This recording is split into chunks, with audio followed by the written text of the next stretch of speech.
I'm ready. There we go. Hi, everyone. Happy Tuesday. It's Tuesday. It's Tuesday. Hi, hello. Okay, notifications first. Lapinchen, thank you for the 1 year now of being subscribed. And Iris 30 stream streak. That's a bit insane. That's a bit insane. But yeah, hi, welcome to Hydrafixation. Before we get into it, please note the new sign I have in front here with the new logo, because it's very cool.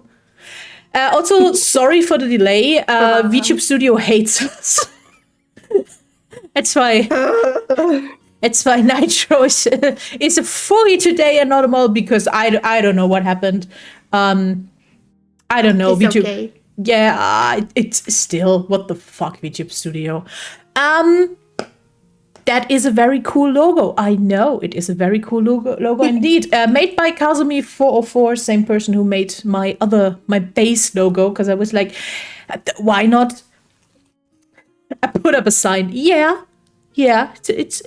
I mean, the chalkboard was cool, but hey, that is kind of cooler. But yeah, welcome to Hydrafixation. Today I have no idea how we're doing this version with, oh, by the way, I wanted to put, there we go. I wanted to put your handle in the stream title, so people. That's me. That's you. Yeah. While I shout you out, do you want to introduce yourself to the people? Yeah. So hi everyone, I'm nitrorugrat. I am a teddy bear VTuber, and I'm super excited. I'm so excited to be here that I can barely stand it. As long as you stay standing on the table, I think we're fine today.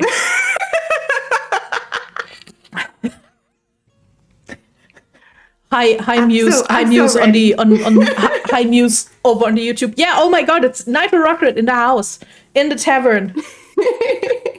The whole three apples high on my on my table. All 3 apples of me.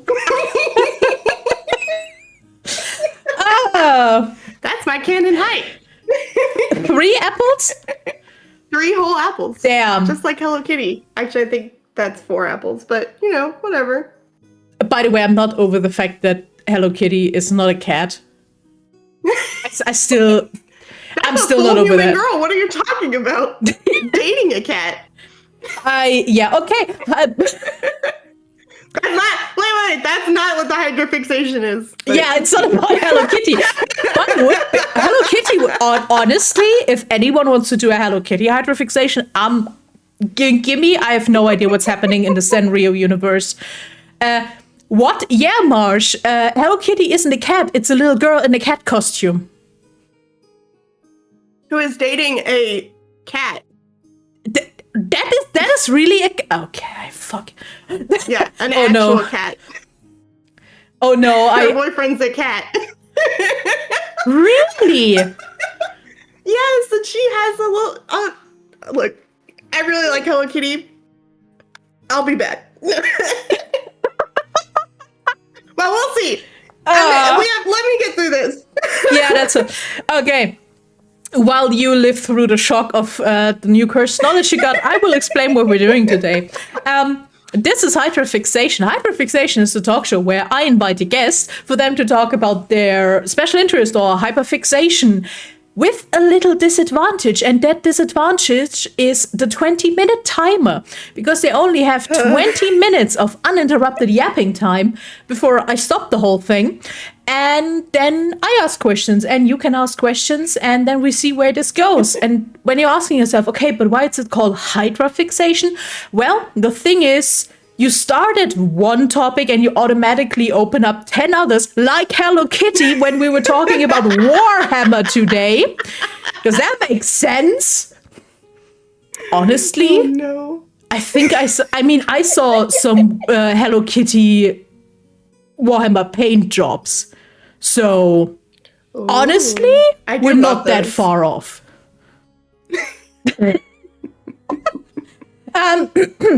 But yeah, that's the thing. Let me pull up the amazing. By the way, if you guys didn't see the thumbnail I posted on socials, and that's on YouTube, you should. But yeah, we're talking Warhammer 40k today. That's me. Overlap between Hello Kitty and Warhammer is probably decently sized. Yeah, probably. Honestly, yeah. I don't know. It just And makes if there's sense. no overlap, the overlap is me. See, we have the overlap in the house. But yeah, Warhammer is, and I say that most episodes, I know nothing. But Me neither. This is gonna be fun. But that was the thing. For Warhammer, even I was like, 20 minutes? Ambitious. Ambitious, but we're nothing but ambitious in this household. I have my notepad. You should. I love Preparing. Warhammer, as My body's you ready. should, Nature, as you should. Okay, that means we have at least 2 Warhammer people in chat. Oh god. That's gotta be interesting.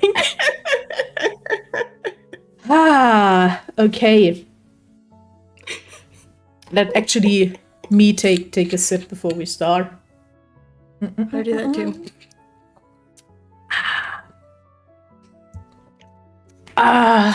This is gonna be something. I'm ready, you guys. I have arrived. See the people are coming. You all like Warhammer, okay? Is that a thing? You weird nerds. I'm And the thing Warhammer is, we can all like adjacent, Warhammer, but I know we like can all nothing. like Warhammer and like different parts of it completely. You guys are sitting in VC together while watching this? Oh god. What kind of fan behavior is that? Damn. Okay, cool. Sure, that's happening. Watch party. Okay. I have played both the games on PC and the game in the table. Pitch on YouTube says, I believe in you, Nitro. Woo. See, you got this. Okay, then are you ready? Important, Yeah. I will give you a warning at 10 minutes, 5 minutes, and 1 minute if this time I'm not forgetting it. Okay. Also, hi Neko. I will try not to completely derail. By now, I think Flapjack only had a few sentences left at the end. Otherwise, they all made it in 20 minutes. So, statistic-wise, best. you should be fine. I'll do my best. But you also gave yourself the biggest disadvantage here, which is impressive. We just might have to skip some stuff, and that's okay. I mean, we have time prepared. after that, and people can ask. Yeah. Marsh had 3 minutes. You had 3 minutes left, true. And Evan also just ran through his. That was also fun. But yeah, okay, I will count you in. We start and go. Everyone, grab your snacks, grab your notebooks. There will be a test afterwards. It's not multiple choice. And Yes. spelling counts. Exactly. Yeah, if you write this, if you misspell the species, you're out of the class. You're That's out. it. Straight out. Okay, we'll never start. Okay, here we go. 3, 2, 1, go. All right, so I'm going to be talking about Warhammer 40k today, and I'm going to start with my experience with 40k. I have been playing Dark Heresy 2nd edition since about 2016. Dark Heresy is essentially Warhammer's one of many kind of D&D-esque tabletop RPGs that focuses on the Inquisition, and I will explain what that means later. I also did one Rogue Trader campaign, and I have played through Darktide, Vermintide, as well as the Rogue Trader video games. and I have read quite a few books from the Black Library, which is Warhammer 40K's personal library. Oh my god. Which means that I don't hate the Space Marines, but that is not how I entered the fandom, and it's also not my favorite part of Warhammer. They're just one of many factions that I know exist and I think are cool, but they're not my favorite, and they are the face of Warhammer. But I'm not a Space Marine girly. So today, instead, we are going to be I'm going to give you guys a brief history of the Imperium of Man. I'm going to talk about the Emperor, and I'm going to talk about all of the Imperial forces. And if I don't run out of time, I will also be touching on the Chaos forces and the Xenos. And then at the very end, I'll just say why I like all of it if we get there. So, the history of mankind, so about 10,000 Terran years ago, which is about 10,000 normal human years. We just have to have nerd words for everything in this universe. About 10,000 years ago, the Emperor set out to unite all of humankind. And essentially the humans had spread across the entire universe, and we weren't unified.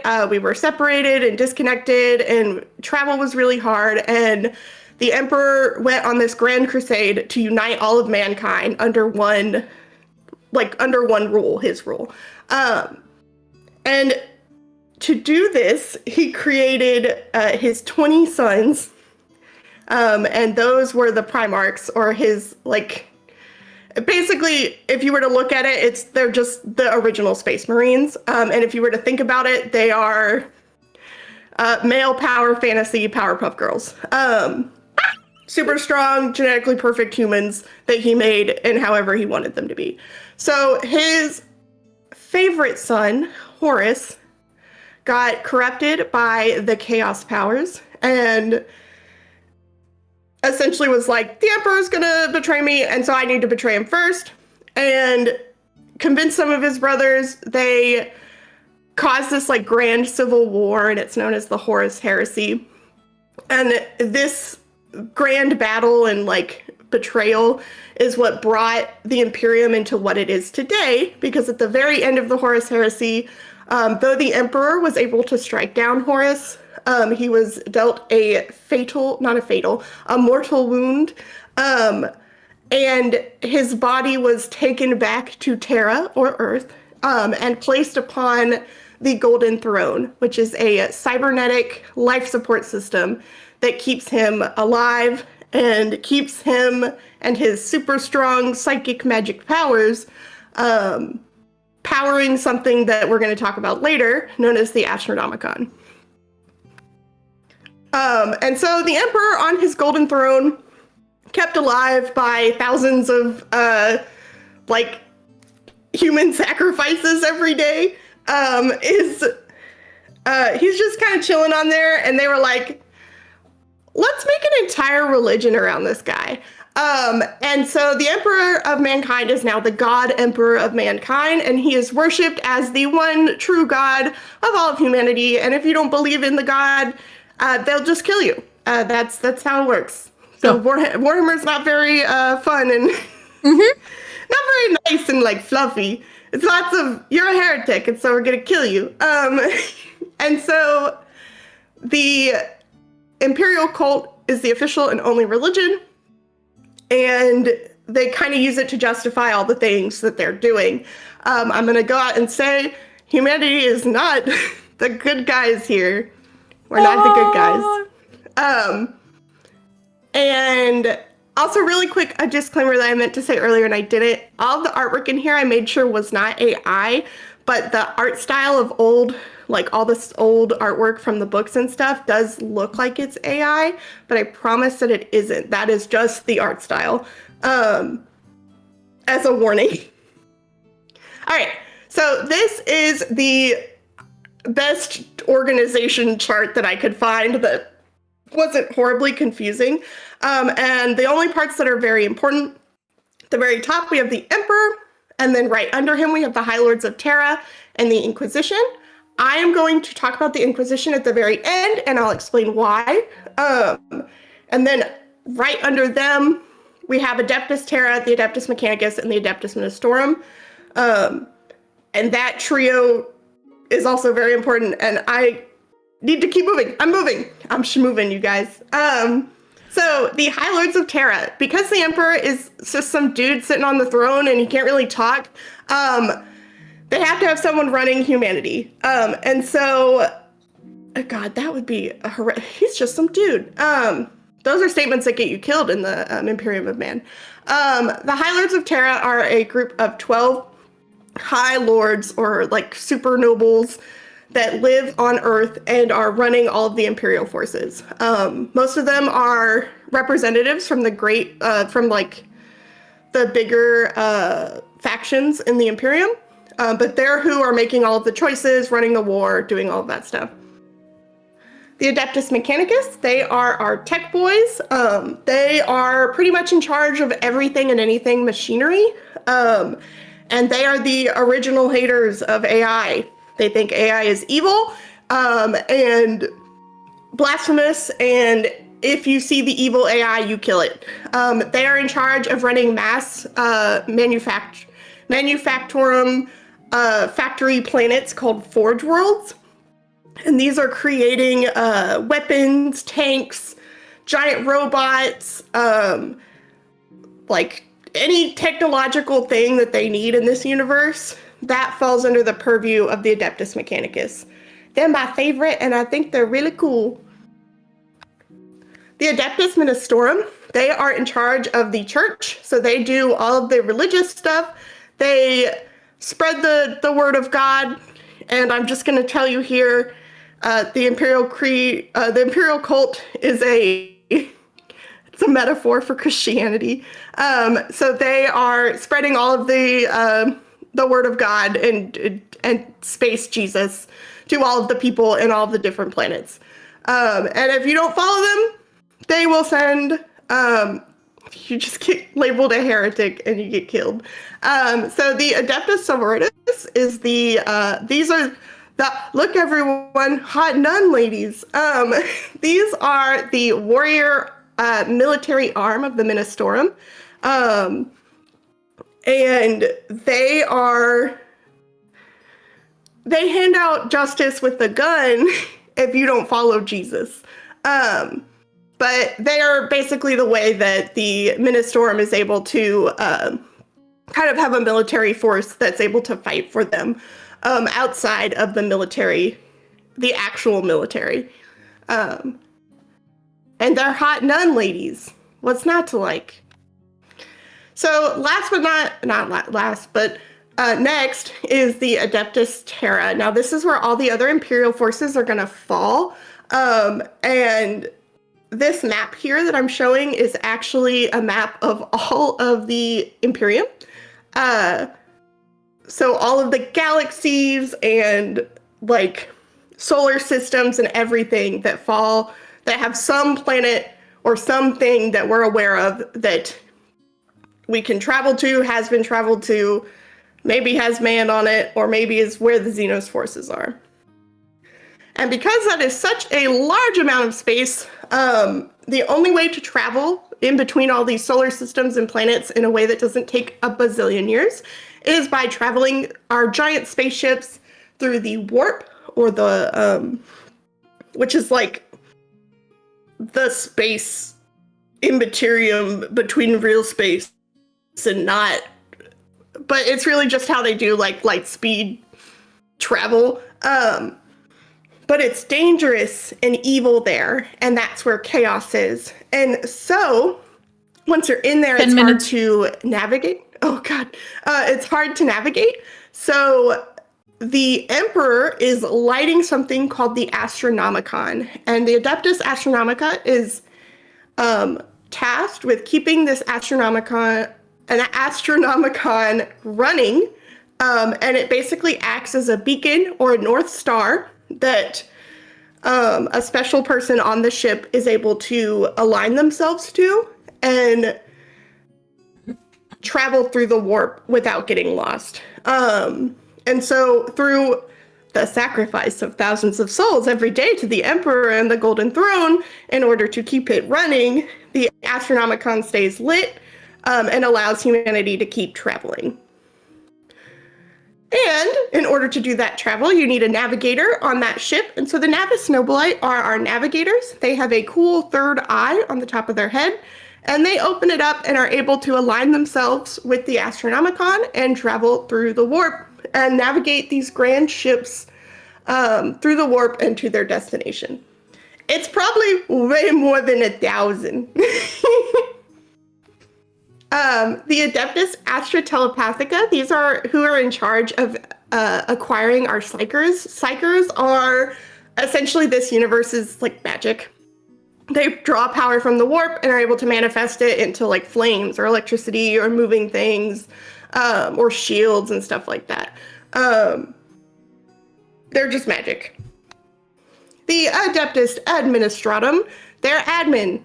They do the admin things. They take the notes and help you renew your license to drive or stuff like that. Obviously, their roles are going to be different on every planet, and how they take notes is different as well. They're kind of the lore keepers and also your local like court clerk.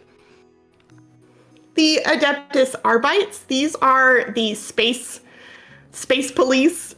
They enforce Imperial law across all of the Imperium, and no one is above the Imperial law. And so they can arrest and deliver justice through even the lowest hive scum up to a planetary governor. And they get a cool dog. And that was the most important thing to me. So that's why they have the most pictures, because cool dog. This is called a Cyber Mastiff, and he's just a good boy. And that's what matters. The Adeptus Custodes are, they're the guards to the Emperor, and that's the most important part. They're gold, so they guard the Golden Throne. It's easy to remember. The Adeptus Astartes are these are the Space Marines. They have over 1,000 chapters. They're big, huge warriors, and they fight the bad guy. They fight the bad guy with the big sword and the cool armor. And they're also everything everyone knows when you mention Warhammer 40K. I know those guys. They're the face of the war. They're the face of Warhammer. The Adeptus Militarum, or the Imperial Guard. This is the army. These are just the soldiers. They help fight alongside the Space Marines and the other military parts of each faction. They are the cannon fodder sent to war. The Adeptus Astra Militarum is the Navy, but in space. So this is the Imperial fleet. They get cool giant spaceships. The Officio Assassinorum, they're assassins. Rogue traders are they're essentially like privateers or space pirates, but they get their writ of trade from the Emperor, and they're just super rich. I like calling them space pirates. They just go, and travel and try to find new planets to bring into the fold, and they also, the fold of the Imperium, and they also are allowed to do trade with the Xenos, and they're just like super rich merchants that are like really eccentric and kind of weird, and they're super cool. And then last but not least, I have the Inquisition. Back at the beginning, I showed you guys that chart that had the Emperor at the top, and then the Inquisition and the High Lords of Terra. The reason I have put the Inquisition at the end is because the Inquisition actually recruits forces from all the other factions that I've mentioned in order to help complete their mission, which is to They're an intelligence force and they're kind of the intelligence, a secret spy organization, like secret police, and they help fight the enemies of mankind, and those are they are divided into 3 different ordos: the Ordo Xenos, the Hereticus, and Malleus, and they're helping fight humanity's enemies, both the enemies within, without, and beyond. And I might not have time, but the enemies beyond are going to be our ruinous powers, or our chaos gods. I'm gonna do this as quick as I can. And so we have Korn, which is like the god of war and blood and being super hella angry and battle and immortal fury. He sits on a throne of skulls, and so sometimes you'll hear people say blood for the blood god and skulls for the skull throne. That is what that is referencing. That's Korn. Then we have Nurgle. I know that he one. is the Why? Lord of decay and pestilence and anything and everything sick. And like think zombie apocalypse and like pestilence. That's all Nurgle. Tzeentch is the architect of fate. And he's kind of like, he weaves powerful sorceries to change reality as he sees fit. And then Slaanesh is I just like to say the not safe for work god, but they are the Dark Prince of Chaos, indulgent in every pleasure and excess, and pretty much anything immoral and perverse. They're the ones that are kind of dealing with that. And then I don't have time to go over the Xenos, but I will show you the pretty pictures. Wow, pretty pictures. Space elves, the Eldar and the Eldari. Wow, the orcs. Whoa. The Necrons, evil robots. The Tyranids, which are, and Genestealer cults, which are like evil bug aliens. The Tau, which is like the weeb one that tried to be like mechas but failed. And then last but not least, in the 2 minutes I have left, the reason that I like Warhammer so much is it's kind of got something for everyone. If you like to read books, they have a ton of like awesome novels and series that you can read that help introduce you to the lore and follow like Inquisitors or a lowly soldier or everything in between. If you like doing the like big armies and painting miniatures, they got that. Excuse me. They have all the Space Marines and different factions as little guys you can buy and like paint and build your whole big armies and all this stuff. If you have the money and dedication to do such a thing. If you like D&D, they have a ton of different tabletop RPGs, like Dark Heresy, which focuses on the Inquisition. And then if you're a video game person, they have a ton of different types of video games. So like Dark Tide is kind of like Left 4 Dead, and follows the Inquisition. Rogue Trader is kind of like Baldur's Gate, and is that top-down rolling kind of strategy game. And Total War is a real-time, I think it is. It's a real-time strategy game focused on like the Space Marines and fighting the bad guy. And so it kind of has something for everyone. And it's really cool to me that like there's so much to learn. There's so much to like learn. And even I've explained all these things and there's still stuff for me to learn that I don't know about Warhammer. And I just think it's really neat. And I like it. And I think it's fun. And that's all. I did it. You did it, and with 25 seconds left. Holy shit! Whoa! Okay, let me take away the timer. Oh, jeez. Also confetti. Oh, jeez. if it works, why is my confetti not working? There we go. There we go. Let's go. Okay. Yay! Take a deep breath. You got it. You did it. Also, it starts in 10 seconds. That was impeccable timing on all ends. Holy shit. I have questions.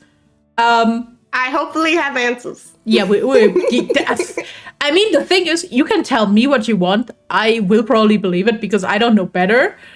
Also, you have people in chat who know Warhammer, so maybe they know. So, okay. Let's start with a simple question you can probably answer. How did you get in contact with Warhammer?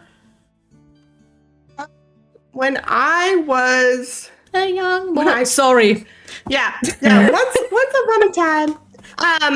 So fun fact with Nitro, I was in the military, and at my first duty station, I had to meet a bunch of new strangers that I had never interacted with before in my entire life, and they were suddenly like my only people and my only family because I was stationed in Hawaii, which was very far away from my entire family and everyone. And so my new friends were huge nerds, and I had never even done D&D before or anything. And they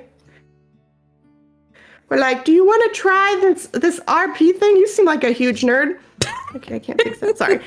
You seem like a big nerd. And I'm like, "Well, I am." And so they helped me like build a character and do my first first Dark Heresy campaign, and I had no idea what anything was, and I played a tech priest, and I was doing heresy left and right, and like I look back and I'm like cringing because I would do things that like clearly would get you killed in the universe, but I just didn't have any like basis for the lore to know.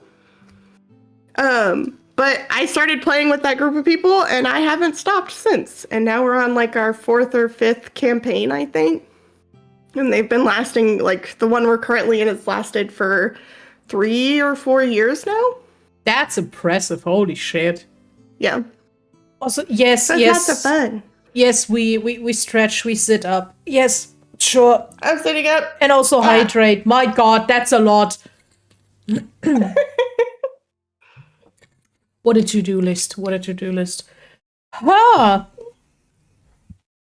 honestly, I think this is for a lot of occasions the only way to get into stuff like this is you have to know people. Because I couldn't imagine how to be like, okay, Warhammer, where am I starting? Because yeah, it's a lot. I wasn't even aware that I knew there is like a full library of books and lore to it. I of course know about the miniature painting. I think this is the part that I know most. I wasn't even aware that there is an actual TTRPG. Like, Yeah, in that there's sense. tons of them actually. And I also didn't know that Vermintide belongs to Warhammer. Yes, that is set in Warhammer Fantasy, the Age of Sigmar, which is something I'm not as familiar with, but I think actually is set, and someone can correct me, I think that's actually, it looks like it's older, but it's set in a future where chaos took over and like destroyed humanity. Sure. But they managed to like save some things and are trying to like fight back against chaos to regain their foothold type of thing. Yeah, it's like a whole separate thing. And I thought for the longest time it was in the past, but it's actually like in the future. It's so confusing. Every time a fandom starts with, "Oh yeah, we have multiple timelines," and you, why are you doing this to yourself? This is sure. Well, and the thing about the warp is that it works in mysterious ways. So like you could leave on a trip through the warp and arrive before you left, or arrive in 100 years. Like you've only been in travel, like you've only traveled for a few days on your side, but you arrive 100 days later in like real space. And it's just, it's like random and mysterious. Yeah. My brain already hurt thinking about that. Sure, yeah,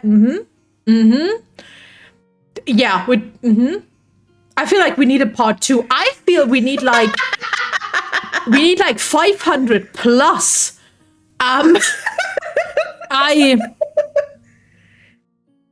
It's It feels like someone Yeah. tries to explain the Marvel comic universe to me. No, I give up. I mean, the whole Yes. channel's around. Well, and every faction that I explained has their own huge like hierarchy and like org chart and different like names for everything and different branches that do different things and have their own cultures, and like it's a whole huge endless amount of stuff. I think a college semester may be needed. I think that's a bachelor and a master and a doctorate in combination. And then you probably still only know. Okay, that being said, do you know, or anyone in chat knows how old Warhammer is? I want to say 80s-ish? it's like, I think it's the 70s, but I think that I default to that time because that might be also D&D's Warhammer. Yeah, D&D's is yeah. That would. It's the 80s. It's yeah. I mean, it's all the 80s. 83. 83. Damn. Yeah. Damn. That makes sense that we have so 40,000 much years stuff. ago. I mean, it's the same with D&D lore. We have so much stuff, but I think D&D actually decided to keep it a bit more together than whatever this is, which fair. Okay. Well, the thing with D&D is you can join as a character, and it doesn't matter if you know all the gods' names or their traditions or stuff like that. Like, it's not going to get you killed. In Warhammer, Hopefully. you join, and you're like, depending on how lenient your DM is, if you join, you could say something that is so heretical that there's not, like, if you say it around the wrong people, you're starting to fight and you're going to die. Like you follow the Imperial Creed or you get got. Oh, that explains why. I think what I heard from Warhammer is that you have a lot of rules lawyers and very pedantic people. I think that explains that. Yeah. I have a list of shit I just wrote down because I was, what the fuck am I hearing? And now I have no idea where to start. I put down Rome and space Catholics before you showed me the actual priest options, or the actual custodies, where I was like, okay. I didn't make a joke. It's just correct. Okay, let's start somewhere else. Who the fuck voted for the emperor? Who is that guy? He is thought to be like the greatest, most powerful psyker in all of human history. And so, like he was just the most powerful person, and really no one could stand against him. And he's the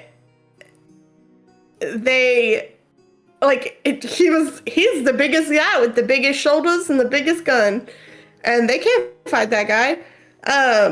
And then he didn't want to be like a god emperor, but at that point he was dead or not dead, undead on the golden throne. So he didn't really have a say in that. So they turned him into a god, a pariah. Sure. I mean, you know, it just happens. It just happens. Get too ambitious, climb too high on the career ladder. You become a living battery on a golden throne. Pretty much. That's the next question. What 1,000 souls? What has a soul in context? So, let me see. Actually, but I have it right here. I actually have it right here. Amazing. Also. Oh, it just says 1,000 souls. Yeah, it's a lot. Like, I think Mira's right. It's like 10,000 souls a day. But essentially, every single planet has to provide any psychers they discover. And psychers are the space mages. I can bring us back to them. Yes, on my please. Little thing. Click, click, click, click. So, when a psyker is discovered, they have to be essentially reported and then carted off on what they call a black ship. And those ships are psychically null and able to nullify their powers until they are carted off to Earth, where they are either determined to be trainable as a tool for war, or they are deemed unfit for duty, apparently, and their souls are sacrificed to the Emperor. And essentially they have to have enough, like, power in, like, either psychic power or in just, like, every single being other than someone who is known as a blank or a psychic null has some level of, like, psychic, not ability, but, like, presence in the warp. And I believe that's kind of what's getting, like, pushed to the Emperor. Like, think of it like electricity, and he's a battery. Yeah, I literally wrote down some people battery. Have more electricity. Yeah, some people have more electricity to give him than others. That is horribly unsustainable. Also, I hope there's a whole, at least one book or a book series about hiding those people. Because that feels like a valid story arc of no, our child will not be battery food. It always depends. A lot of stories actually, psychos are considered to be almost like they're a necessary evil, where they're recognized to be powerful and able to, like, kill a bunch of people. They're like a glass cannon. Mm-hmm. But all psychers are fated to one day fumble or misstep and let their powers go too far and be taken. Like, they're very susceptible to the chaos gods and influence from the chaos gods because they're drawing from the warp, and anything that draws from the warp can draw the eye of the chaos gods. And so if a psyker missteps, it's better to just kill them than it is to keep them alive. And a lot of families, when their kids are discovered to be psychers, they're, like, immediately disowned. Damn, and more okay, often cool. than not, those are the type of stories Damn. you're getting, where it's like, I don't want anything to do with this kid. Now, obviously, like, it's an endless universe of a million possibilities. So, like, I've had psychers that are hiding from being sanctioned. It's called being sanctioned or unsanctioned. And so a sanctioned psyker is one who has gone to Terra and done the training and has kind of been officialized. But to be an unsanctioned psyker is illegal. And if it is discovered, can get you killed. My head tries to connect the things I learned now, and every problem the Empire has is completely self-made, right? Like, So, yeah. because it's like humans do the human thing of colonizing. Well, the Earth was not enough. We're going now to space. Sure, let's fucking go, and we're space Catholics for it. Sure, why not? Doing it in the name of a god always kind of works out. Then they need sacrifices for this. The existence of those sacrifices is luring powers in they want to. They could just stop. Yeah, so like, they're very, again, humanity is not the good guy. And the Warhammer fans sometimes get a bad rep because people that think we're the good guys are missing, like, the whole point. I can't imagine that there's a really big right-wing corner in that fandom, unfortunately.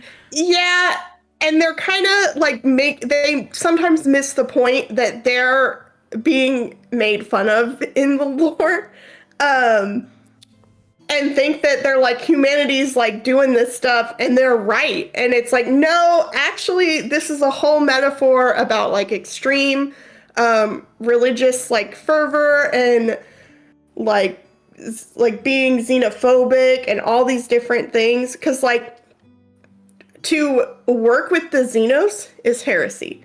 We don't talk to the alien races. Oh my the god, alien races are all evil. Xenos, There it is isn't no even subtle. Okay, yeah. that there's flew over my no, head the first time. And some of the Xenos races would be willing to trade and work with humanity, but we've blanket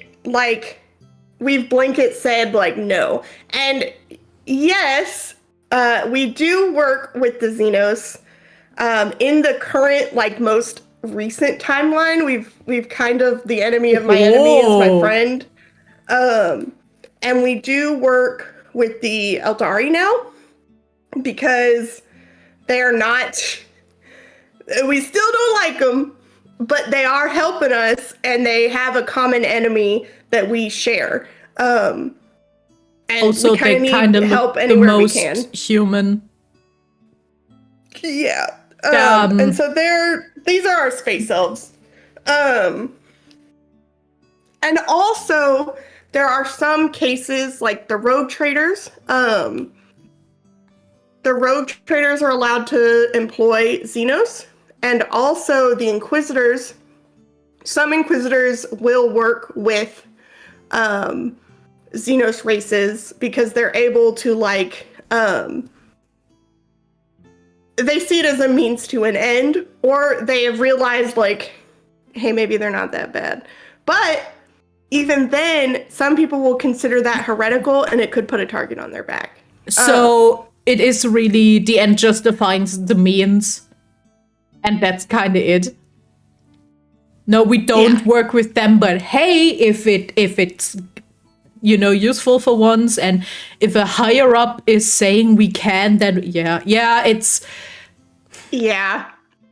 I'm not gonna say. I think the Venn diagram between people who think Warhammer humans are the good ones and people in this fandom who lean right wing to fascist is probably a circle. Yeah. And I'm not saying there are no good humans in all of humanity, because of course there are.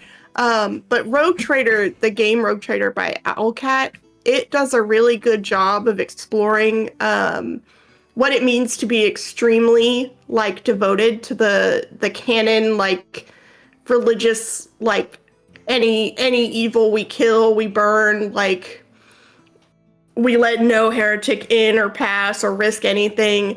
It kind of really shows you what that actually looks like. And the more you follow that to the T, I'm going to follow the scripture, the more you're like, wait a minute, am I the bad guy? Are we the bad guys? Because it has like, it has like a, it has different paths that you can allow your story to go. And one is a heretical path. One is a dogmatic path where you're like following the word of the emperor and the religion really strongly. And then there's one in the middle that it starts with an I. But either way, the middle path is like, I care for humanity and I'm going to do what's like the right thing to do. But the whole time, every time you make one of those decisions in the game, someone pipes up and is like, I don't think that was the right choice. Like, you're risking letting demons in or chaos or plague or this or that. And like, your heart's too soft and it's going to get you killed type of thing. And in some cases that's true. And in some cases it's not. And so Rogue Trader does a really good job of exploring that. Okay, I actually want to talk about the religion a bit because I made a lot of notes for that. I mean, it gives Catholicism, especially. I mean, I saw that little hat and it was like, yeah, mm-hmm. Yeah. It's yeah. I mean, it is a metaphor. It is Christianity. Is it actually Christianity? I have found that I currently the character that I'm playing in my current Rogue Trader campaign is she's was raised by Sisters of Battle, and she's like more priestly, and she's like a big emperor's like. She's a good Christian girl, is what I'm trying to say, but in universe. And the way that I play her is I pull up scriptures from the actual Bible, and anytime it says God, I just say God Emperor. Yeah. And there's no real, like, it works 9 out of 10 times. Now, there is, like, specific scripture that is for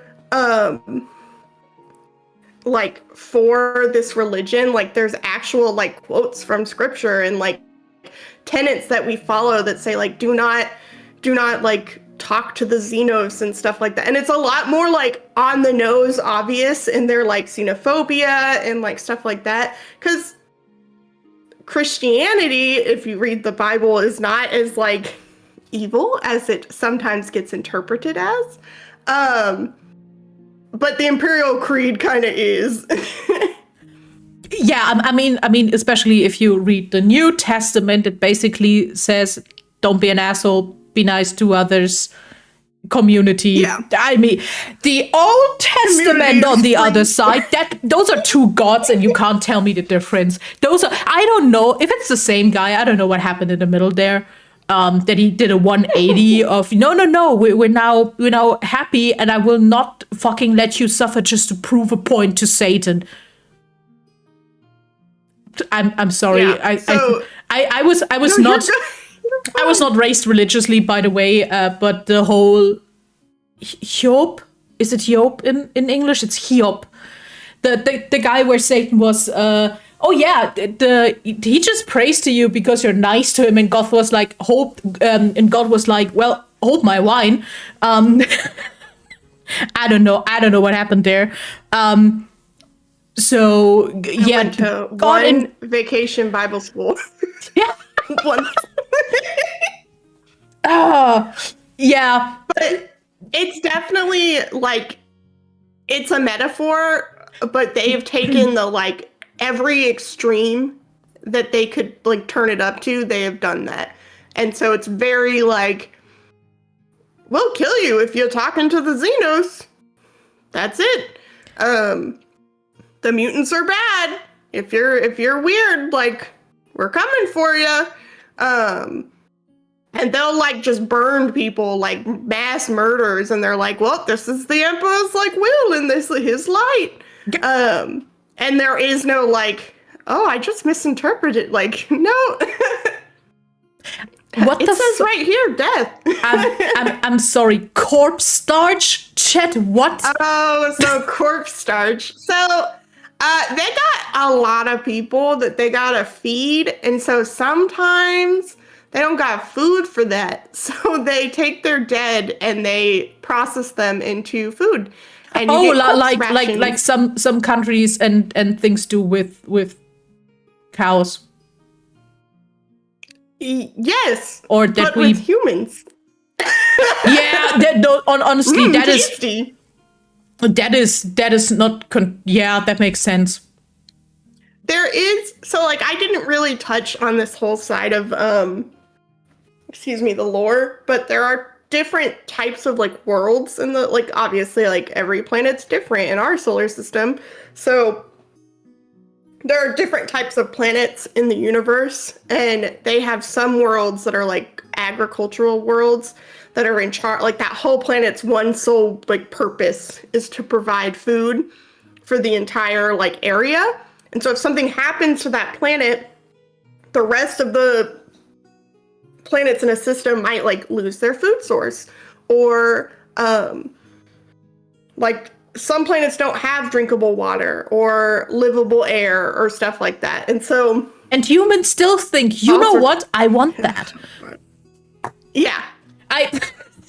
Sure. Well, I mean, some are just born into it and they don't know anything differently. And that's another like cool thing, is some planets have like, every planet can have like an endless amount of like cultures to build. And so it's really, for me, as someone who really likes like lore and world building, when I get to sit down and create a new character, I can create an entirely new world around that character. If I have the chance. And so, like, did they come from a planet where they couldn't have breathable air, and so they had to wear a respirator every single day? Yeah. And what does that do for someone who's used to, like, has never, like, had the chance to breathe without assistance like that? And was it rationed? And, like, so there's, like, an endless amount of, like, lore building you can do. And that's just outside of the lore that already exists. Like, it's fun. I think it's fun. On a world building lore, I make a character level. I completely agree. Yeah, facial expressions. That was also my first thought. If you have your half or most of your face covered all the time, you won't have facial expressions or can't read it. That would be like on that level, yes. On a lore level, and that happened in that universe, I'm was there, that is such a specific lore question, but I assume the whole motivation was, well, we're humans and we conquer things because we're humans. That's kind of what we do. Was there ever, when did that escalate that much? Or was that just was there ever a point where humans could have just been like, you know what, I think, no, it's okay, I think we'll just leave it here? Like, stopped expanding? Yeah, was universe domination always the main goal? I'd say no. I think the reasons that the Imperium of Man continues to want to grow are the same reasons that, like, when you read history books, countries want more land. And so it's just the population keeps growing. They're running out of space to put people, and they want more resources, and they want more, like, room and more planets to put giant, like, manufactoriums to build their weapons. Like, it's never enough. The enemy is always too grand, always too big, and they never have enough to fund or do what they can. And so they want to keep expanding. Or the possibility that there is something greater that they haven't yet discovered that is the thing they need to win or to be better, or maybe there was a planet that used to be in the Imperium and now isn't, and if we find it again, it'll have something we lost. And so, like, there's always a reason to keep growing and to keep exploring. Okay, a lot of hypotheticals. Okay. Okay, that's the other thing. The God Emperor is now some not alive, not that creature that just is a battery, right? Yeah. Yeah, I mean, yeah, I know it's more complicated, but I need to get a baseline here. But this is also their god. Even if they all know that was a person, how long's that dude sitting there? Over 100 centuries. That's a nice way to say a shit ton of time. Yeah, no, because my question is, years. Does that thing still speak? Is there? No. Okay, then there is a lot of. Then who is like, yeah, God said that. Yeah. It's like they made a religion off of something that can't say whether or not he agrees with what they're doing, and then are running an entire world. Who says an Christianity? Based off of their interpretation. I know, but it's still interesting because the Christian. Our gods are not people. They were never people. They were always gods most times. Abrahamic, whatever, the one of Judaism, Islam, and Christianity. That was always just God. That was a guy. Yeah, like, and now I'm of like, them think, like, the more religious folks think that they get visions from the emperor and that the emperor's will and his light steps in and like lights the way and shows like what he wants and speaks to him, which I'm sure sounds very familiar to I'm like, anyone who's ever been heard about the rapture or something like that. How the rapture and there is a people lot of like arguments about like, is he really even still alive? Because I think it's like the humanity thinks that he's still alive, but it's possible he's just like fucking dead and we have no like real like idea. There's some rumors, so I didn't get to talk about the orcs. I want to ask about the orcs, by the way. I'm very curious about the orcs. They're really fun. They believe in the emperor and that he's a god and a powerful like psyker or whatever. The cool thing about the orcs is what happened? No, I'm just like I'm sorry. We'll get there. The thing with the orcs is they are whatever they believe is what happens. Like is what's true. And so like if they think a vehicle can fly because they think it can fly, it can fly. I know. Painting something red gives it more purple attack power. Yeah, it's gonna have more attack power because we painted it red. And so they're very like, because they believe that's what it is. So they believe that the emperor is alive. Oh, and is like this great god. And so there's some people who are like, is the emperor still alive? Because the orcs think he is. Oh. And so that's like a fun, like, I wonder. But there is like, there's so many like different like ideas around what the emperor actually is, or like if he's actually like able to speak through people, or like there's no real like proof, I guess. Because in some cases there's people who think they're being spoken to by the emperor and it's a chaos god who stepped in and taken over their mind. So they think they're doing things for the emperor, but it's actually one of the chaos gods. And so there's like, who knows? He's just up there on his golden throne. I mean, lighting the Astronomicon. I mean, there is a priesthood and there is an inquisition. Is there an empire pope? Yes. I believe so, and I know he probably has like a lore name and all sorts of stuff. But I sure as heck don't remember it. Loki is Jesus kind of theories here. It's Loki is God kind of theories, but yes, yes.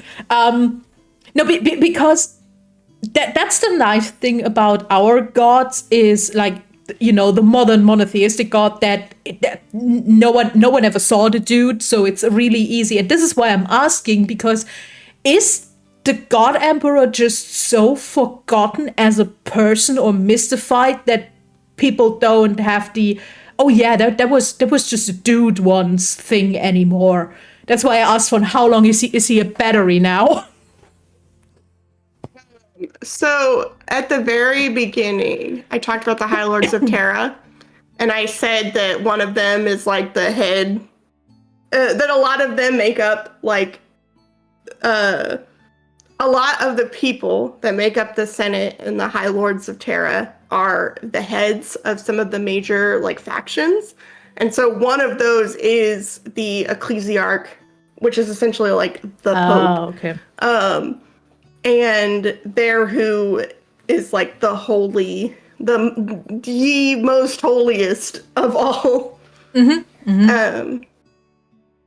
But he has to sit, he or she, I don't actually know who it is, because like I said, there's so much to learn. So there's someone out here who's like, this is my favorite part of Warhammer 40K, and I could tell you who their name is right now. And I'm like, I have so much that I have in my head, but it's just not that. And I'm sorry. I respect the drip, by the way. I think that in all the artwork, it's like I respect the drip of the empire, but also you kind of have to. It's fun. It's lots of like skulls and like. I also just looked old, up. Like it's neat, sci-fi. I just looked it up. The creators. I was like, okay, how much religious trauma is in those people when they made that? Because I mean, and I thought those were like Southern Americans, because I don't know, that just or Mormons. I don't know. That would just make sense to me. They're British. They're British, and now I have questions on how. What is? Huh? Yeah, and that's why all the words are so weird and have extra letters in them. Yeah. They don't say demon. It's the freaking. They use like the weird spelling of everything. I say as an American, who I know is probably yeehawed my way through this whole presentation. No, but I wanted to make a whole point maybe of, I don't know, deep Baptist religious trauma, and now they're British, and now I want to ask those guys what happened. Like that what happened? That genuinely interests me now on how we got here, because that feels too detailed to be a nice little thought experiment. I'm guessing Catholic trauma. Yeah, that's the thing. I would get that if they were anything but English. Because the English historically yeeted out Catholicism to divorce, so their king could divorce himself. The lack of son, yeah, probably. See, this won't happen here. And it could also be because like they could have introduced. I don't know a lot about the start of. Are any of them Warhammer Irish? That's a good point. As like a lore. But it could be any mix of like the players started to believe certain things to be true and they made it canon, or as certain things progressed, it became more of like a metaphor or not. Like I don't know what Warhammer looked like in the 80s versus where it is now. Yeah. No, they're all English. Now, one of them is even Irish. It didn't start that intense. Interesting. Also, yeah, I like the very, very unsubtle Rome aesthetic with the damn big eagle and the Latin. I love that. The battle angels, I immediately had Angel with a shotgun. I have Angel with a shotgun now stuck in my head all the time. Where's my Warhammer edit with that song? I need that. Hot space ladies? The very much Valkyries. Yeah, that's also that's a Valkyrie with a halo. That's the Adeptus. I love Sisters of Battle, but it definitely was kind of like, as more people joined the fandom, more people started to ask questions, and so like the Space Marines, they can only be men. They are like genetically created from the gene seed, which is a official term, of the Emperor's sons. And so only their specially made man bodies can be, and they're like not totally human, but only they can be Space Marines. And so people started to ask questions and be like, well, why can't girls be Space Marines? And they're like, well, the lore, you have to understand the lore. They just can't be women. And so they gave the woman they've started to say that there can be women now. I've seen that they've changed some of it, and now the Space Marines can be women, and it's a whole thing.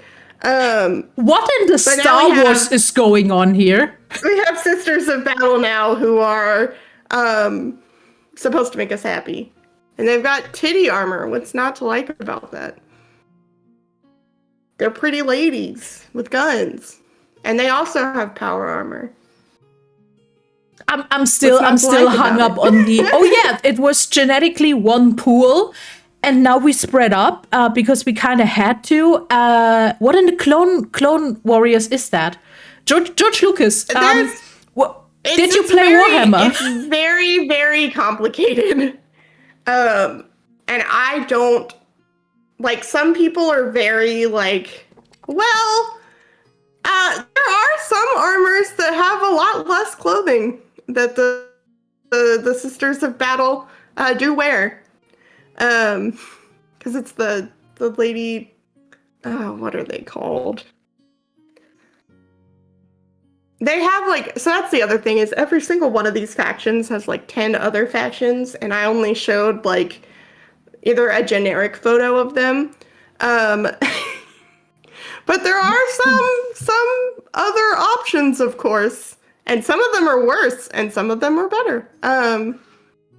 But it's like they've done a lot to like kind of upgrade or I don't want to say retcon, but retcon their lore.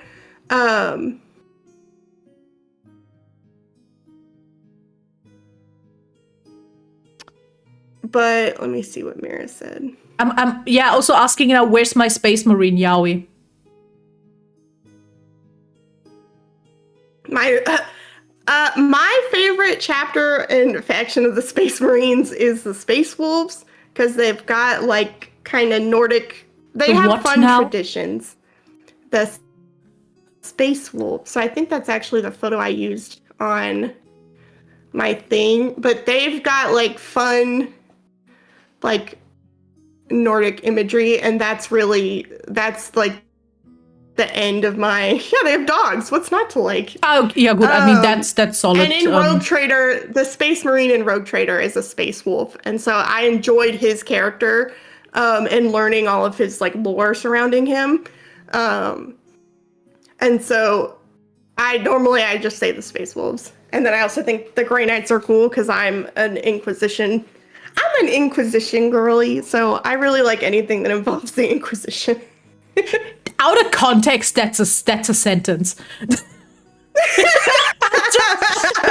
Inquisition girly. Damn. No one expected the Nitro Inquisition.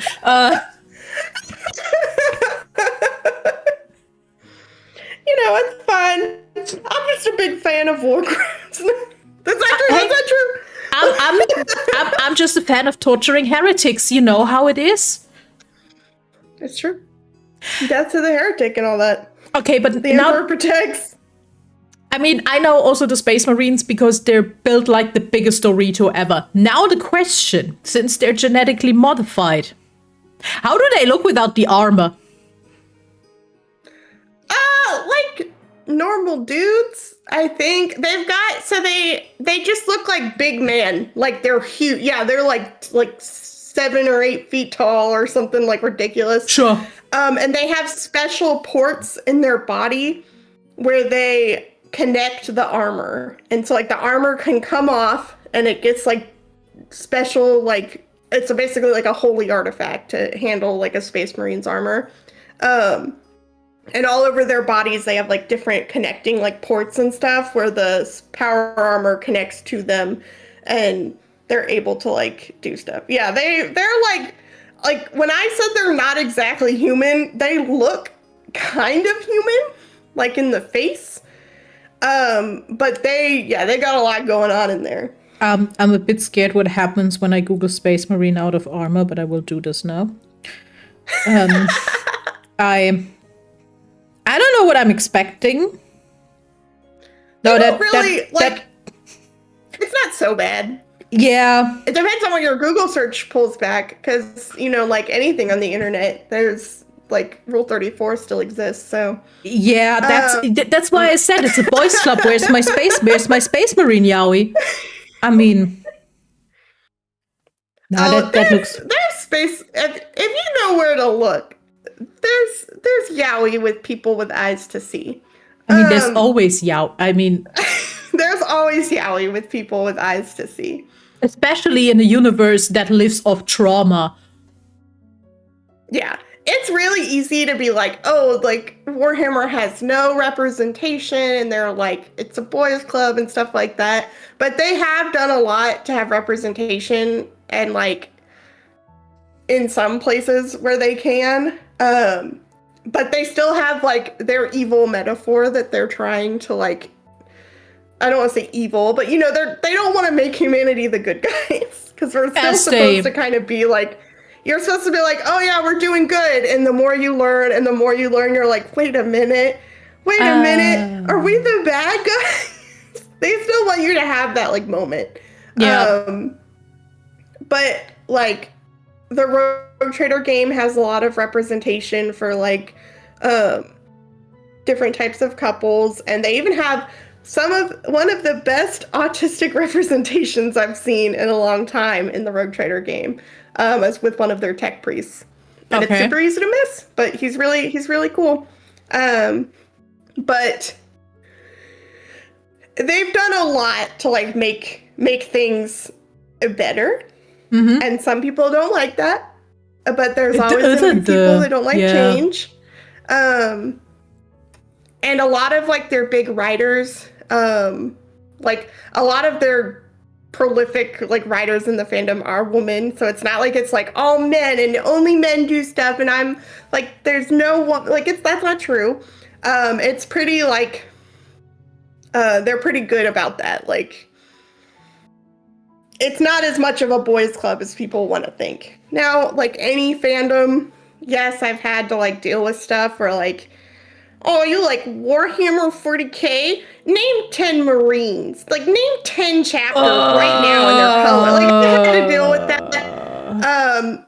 And a lot of times, especially when I meet someone, it's really easy to see, oh, you only know about the Space Marines and the other factions and how they service the Space Marines. And so if you don't have like an army for that faction, you know nothing about them. Whereas I have like the opposite view, and it's not wrong. But where I have like, oh no, I know how all these different factions work because the Inquisition pulls from all the different factions, and I had to play one in an RPG, in a TTRPG before. So I've learned a bunch of lore through that. Also, it's almost like you have to start somewhere. Yeah. It's I mean, I know Space Marines, I know orcs, end of my knowledge. But you have to start somewhere. Especially with that mountain of lore. Like, what the fuck? I heard of a Warhammer convention halls filled with 90% women, 60 of them trans, and got into the hobby after transitioning. Honestly, I don't know, that just tracks. That makes so much sense to me. Did Twitch block that word? That's insane. No, this was not correctly hidden. What did it hit? It blocked them trans. Literally that. And I was like, 60% of what? And I had to like go in and click it. Like, oh, dang. Oh, okay, damn trans in combi. Together it could be a slur. Okay, I can see that. Yeah. Okay. Out of context of the thing. I was like, oh my god, Twitch. Okay, but before I go actually away from the Empire, back to the Emperor. 20 sons. 20. Yes, I have in big bold letters 20 sons because I kept saying 21 because I kept wanting to go 21 guns. And 20 feels very specific. There also, were 22 and 2 were lost in creation. That's 20. That's my questions. How were they created? I am going to be real with you. I can't really explain. I only know. I mean, I assume the emperor didn't only have know like the, 20 wives and they all had a kid, and that's we called it No, they yeah. were like, these are like test tube babies. Okay, are they clones?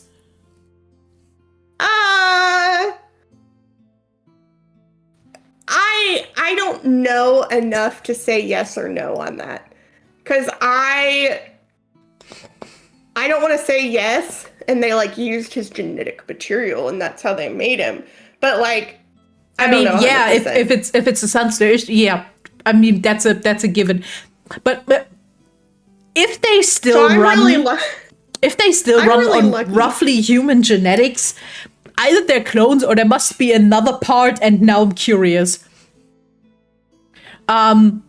Like, yeah, created is the correct word. 20 is still highly specific. I don't know. I like that.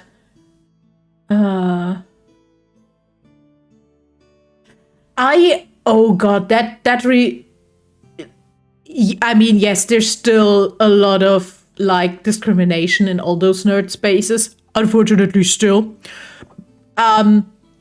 It got a lot better, but I remember when I was catchy, but I went to some event and we were on the way there's a D&D shop here in town, and we went in there, and yeah, we were a bit styled up because we were going to some event thingy, and we looked through that stuff and we looked at some D&D modules and stuff, and we talked about shit. Like, we were talking to each other, and then one of the staff came up and immediately went to us like, yeah, well, that's not very beginner friendly. And I'm like, what an assumption, my guy. Yikes. Yeah. Sometimes I'm like, honestly, nothing in Warhammer is beginner friendly.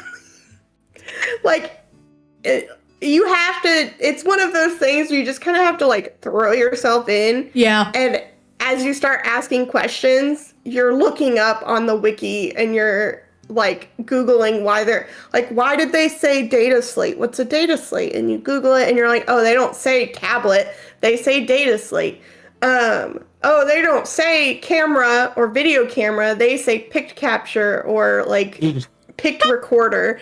And so like you're having to like learn this whole new language in the way that they speak and the way that their culture works as you're like going through. And I keep plugging the Rogue Trader game, but it does such a good, if I had to tell someone anywhere to start and they were a gamer, I would say start with Rogue Trader. It's a very long game.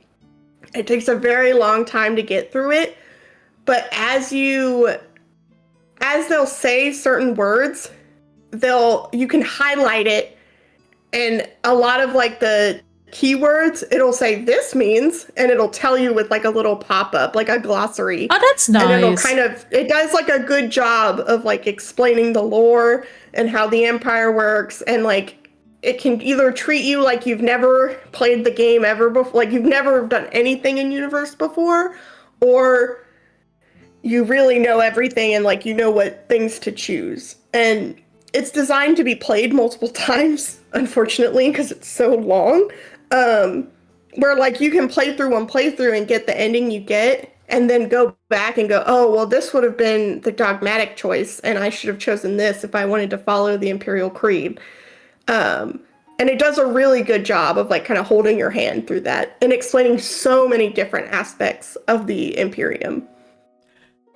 I mean, as someone who has Baldur's Gate 3 and Cyberpunk 2077 on their like top favorite game list, I mean, I'm kind of used to that. Oh, I just looked it up. Unfortunately, Rogue Trader is $50. It is expensive. Because I was like, for less, I would have maybe given it, not for 50. It's on my Steam wish list. If anyone wants to buy me it, sure, I will also stream it. Why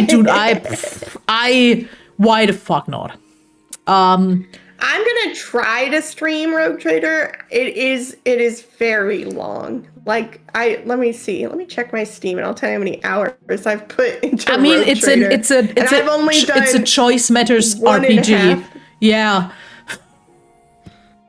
I've done 1.5 playthroughs of Rogue Trader, and I currently haven't played through all of the new. They keep adding like new DLCs to it that are entire like new, like storylines and sections that I haven't even gotten to yet.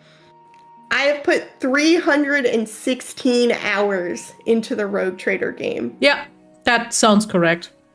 Which is twice as much as I put into Baldur's Gate. Like, it's a lot. But it's a lot of fun. I have 400 hours on Baldur's Gate, so I feel you. Yeah. And 205 in Cyberpunk, so yeah. Yeah. It's also a dating sim. Of course it is. Of course there is love interest. I mean, what else? It's really fun. I recommend it. Yeah, like I said, if anyone buys that for me, I will.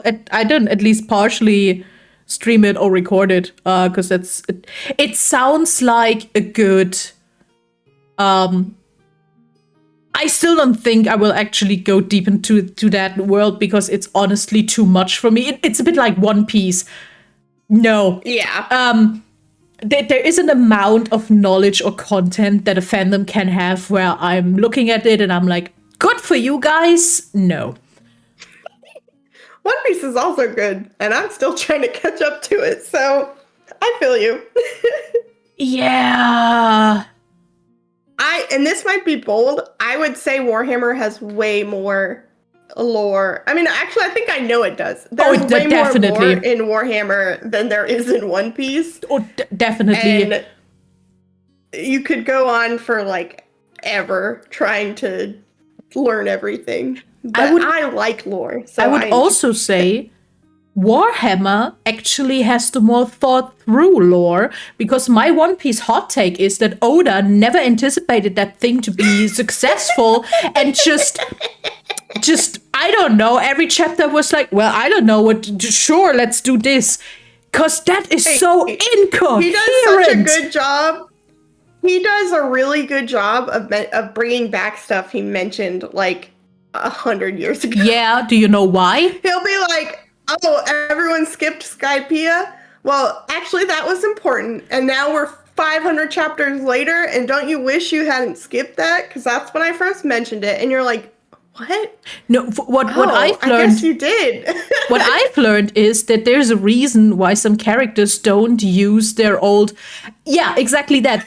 Don't use their skills, because Oda forgets. Then he reads the fan wiki and was like, oh, yeah. I should bring that back. Oh, yeah, they can do that.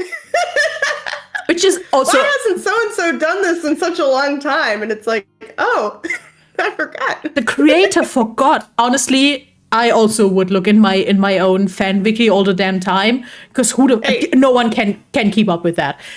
I get it, but it's so fucking funny. Even Hollow March's wiki has had that use. There is three episodes. So what the hell did I understand? What did I do? What did I do half a year ago? Oh yeah, that.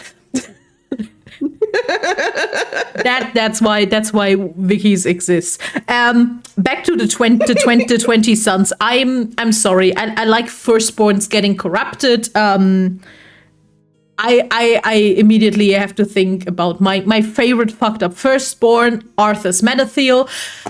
My God, that guy was a thing. It's interesting that the firstborn is called Horus. I don't know, from a mythological standpoint.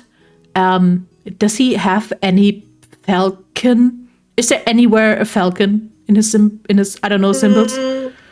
Armor, whatever. Or a son? Because I don't know if Horus was specifically the first son. I just know he was the favorite son. Okay, yeah, true, like favorite, the first. Honestly, I think he just looks like all the other Space Marines. I mean, the that other kind of issue makes is sense. that,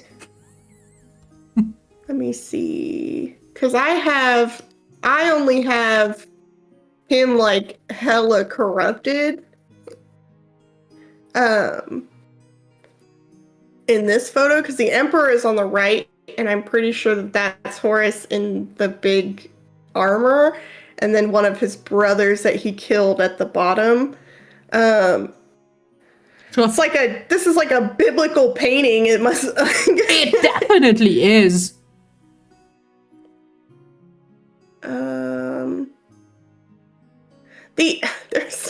There's so much. I really only have like surface knowledge of this part of the lore. Like I know that Horus turned against his father, and it caused like a grand war, like a civil war essentially, and okay, is there a reason why he rebelled? He was led to believe that the Emperor was like going to turn against him essentially. And he was influenced by Chaos to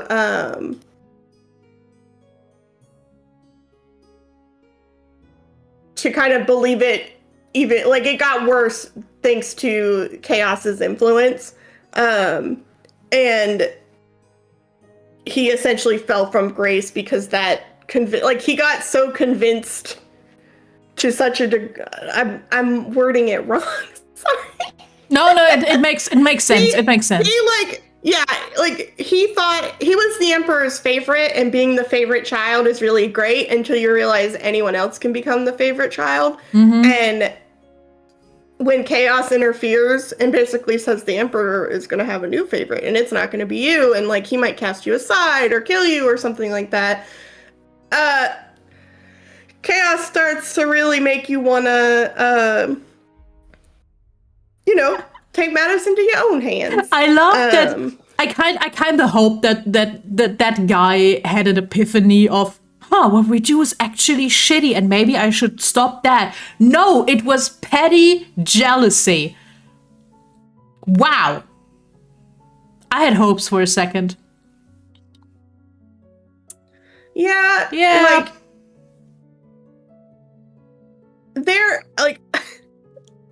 If you look up the wiki page for Horus, it is like it's its own book in its own right. Like there's so much. They're like it's like reading a history book where it's like, and then this battle happened, and at the end of the battle, his forces were victorious, and his father said, you can rename your people, like your legion to this if you want, and he's like, oh, I don't like it's like reading a history book and going through and like having the names of battles memorized and stuff. I have never liked that part of my own like real world history. So I also don't tend to learn that history when I study stuff like this. So I know I know big things happened, but I don't know specifics in the like lore of like, and then it was the Battle of Rock Sand Beach against the orcs. Don't you remember? And I'm like, no, I don't remember. Like, sure. I know he heresied all over the place and was slain. Like, the Emperor was a bad dad. I think that's where you can stop that sentence. Yeah, that's the other thing. Once you have a favorite child, all the other children want to become the favorite child, and the favorite child is worried about losing that position. So you're just asking for it. That being said, do not take parenting advice from the God Emperor. That's what we learned today. Please don't genetically create the perfect children, all 20 of them, and then lose them to the them to the wind. Also, just don't have 20 children. I think this is point one. I mean, let's now actually having some, IRL psychology and medical knowledge. There is a limit of kids you can have, and everything over that will end in horrible trauma and neglect. by default. I think 20 is wildly over that limit. Don't do it. I think he intended to raise them all himself to be like the perfect warrior and statesman and all these things. And I think chaos intervened, as they are wont to do, and they separated them to like a bunch of different planets, and they were raised on those planets. And that kind of helped like make them into the different types of people that they are. And I might, if I have that mixed up, that's, you could tell me, but like, he didn't actually get the chance to like raise them all himself. I mean, honestly, if I were Chaos and I saw that this guy started to make 20 kids, I would be like, this is silver platter. You make it so easy for me to fuck with you. You give me 20 chances to fuck you over.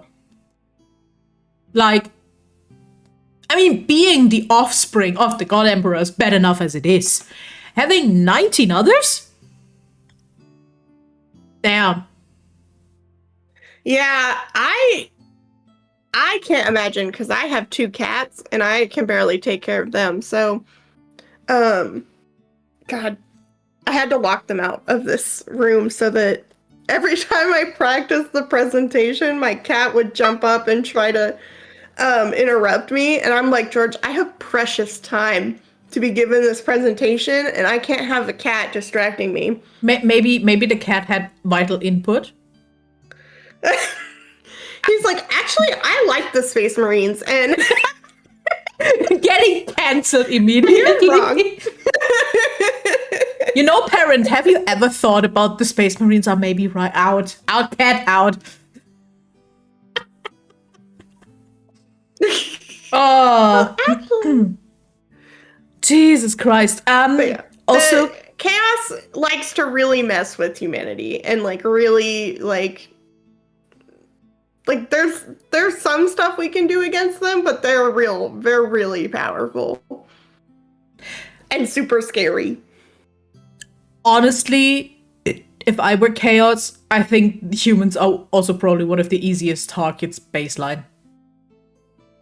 Also, yeah, we're real easy to like, you know, everyone wants a better place in life, or like doesn't like the hand they were dealt, and so it's real easy to start yourself a little cult and pray to the higher power that's promising you the better life outside of the confines of the imperial system.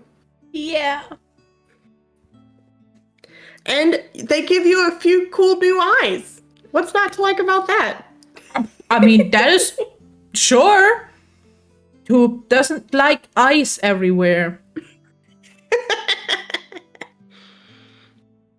This is half a Magnus Archives reference, just for the sake of it, because I know Haze is already typing that, or at least thinking it. Oh, by the way, can you go to the admin people again? Ah, yes. Admin, my favorite. I like that humans are still so weird that they have paperwork, and I'm sorry. There's different system on each planet. You are having an empire and you don't have it standardized?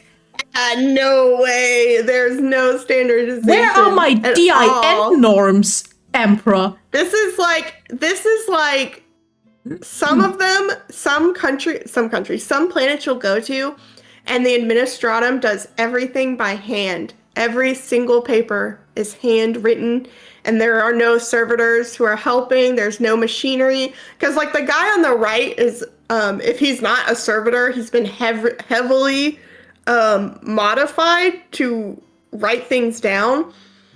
Not all planets are doing that. Some of them are like, we're handwriting every single thing, and if you want to, like, look up stuff, it's all, like, a handwritten book, and you have to find it and read it. And then some of it, it's, like, all been digitalized and put onto data slates and in a computer that you can look into.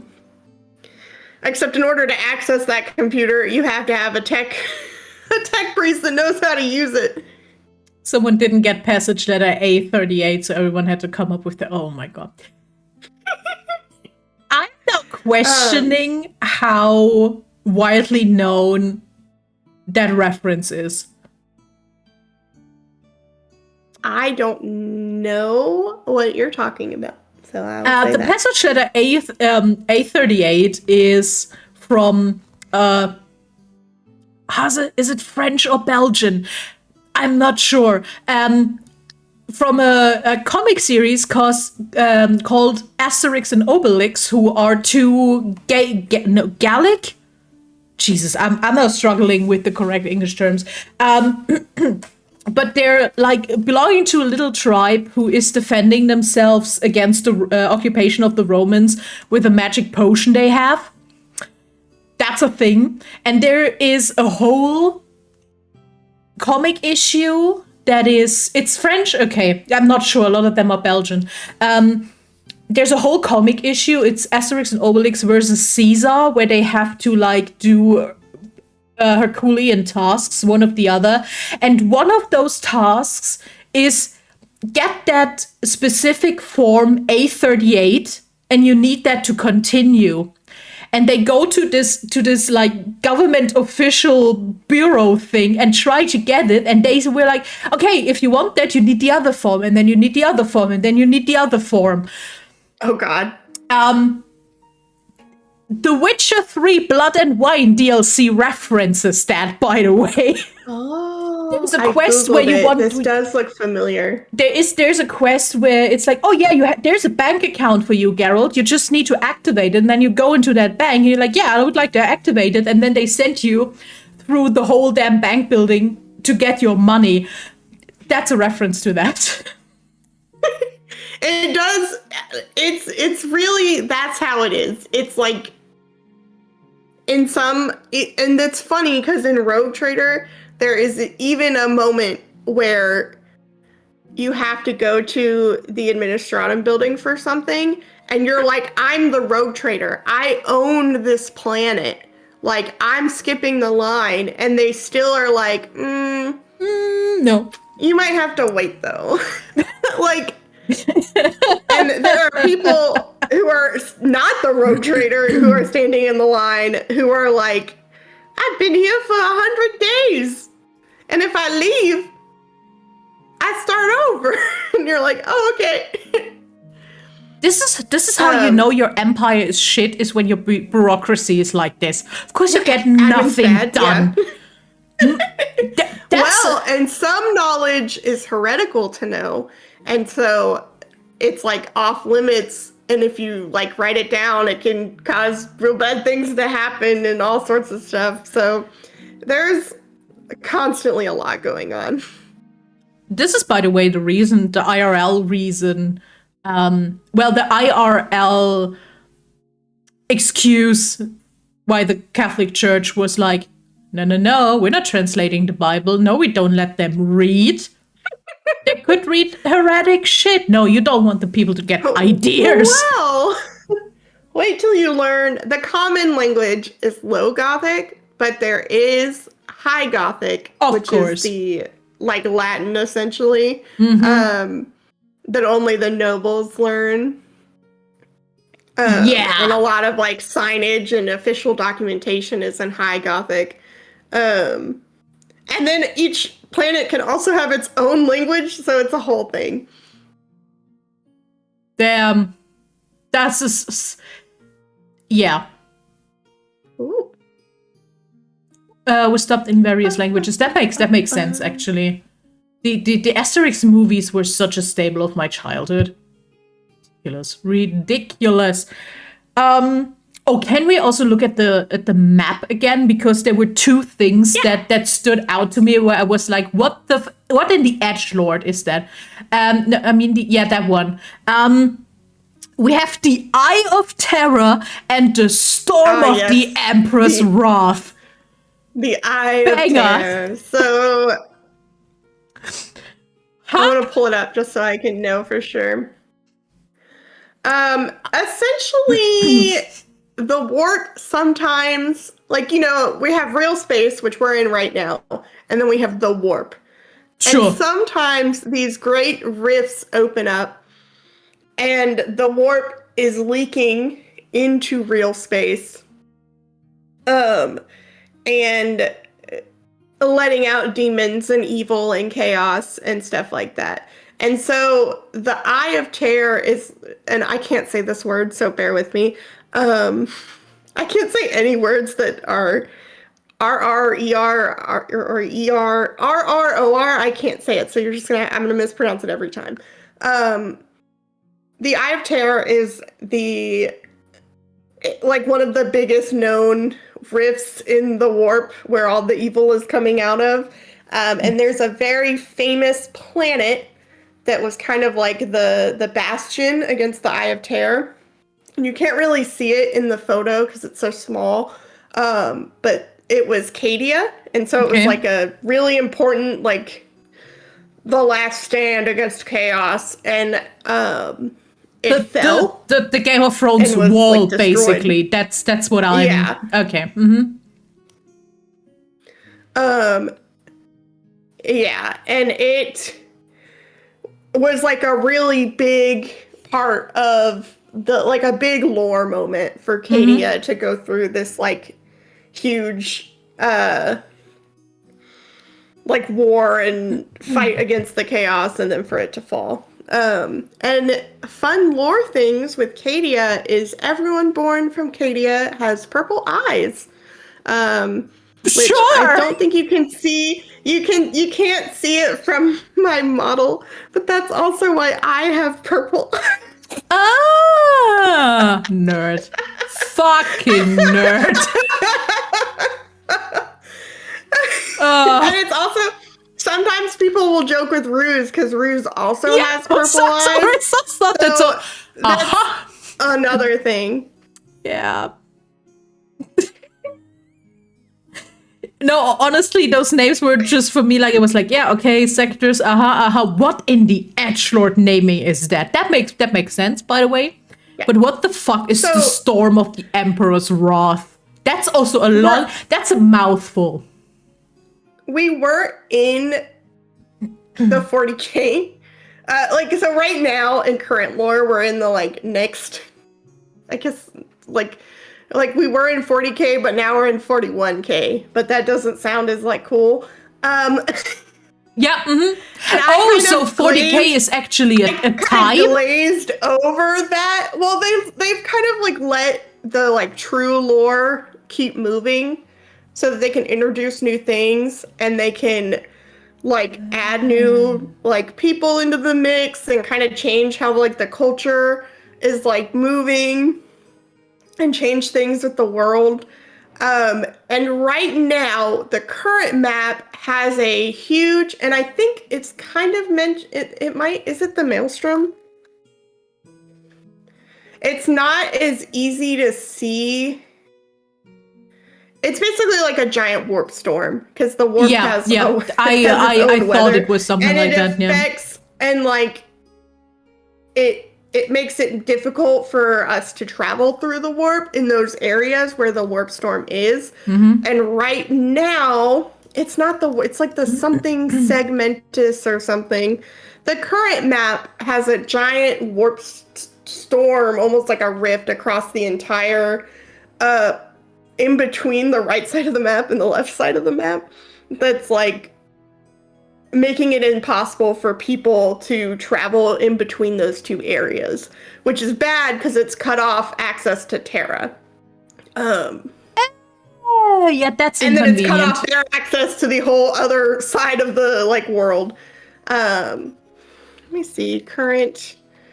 Let me see if I can pull it up on that side where I have the. I also just realize how absolutely Nazi adjacent the symbols are.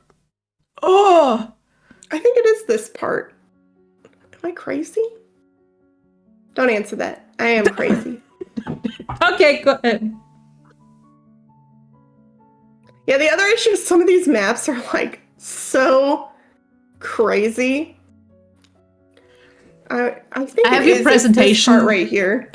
big on another monitor, and I'm also. This is why if you see me lean forward like this, this is me looking at pictures up close. Let me see. Okay, we're gonna look at my thing really quick. Yeah, 1 second. We're bringing it out. This is a true map of the universe. This is Terra. Okay. This is Earth. And these are all these like. So this is why I chose the map that I did. Was because I knew it would be a lot to kind of like have like yes. And so, anyways, there's this like giant rift, and here's like where the invading like this is the top. I was like, this is too much for people who might not know anything about. Yeah, honestly, having seen 40K. The other one before, it makes sense to me. Like I see where we are, what's happening roughly. That it works. Yeah. And so like every single one of these little guys, I believe is a warp storm, but yeah, every single one of these little like pink things is a warp storm that's happening. And so you'll see them along this like whole rift here and in these areas. And it's very dangerous, near impossible to travel through them. Or like there's consequences you could not even imagine. Damn. That and then is each inconvenient. System has their own map of like, it's like some systems have been given like lore. And so there's like official planets with official like systems and lore, and like then the planets have their own map. So like it can get really detailed. Like I said, there's something for everyone. There's someone out here who has this memorized. Probably. There's some autistic person out there who has that like in their veins. It's neat though. It's fun. There's like so much to learn.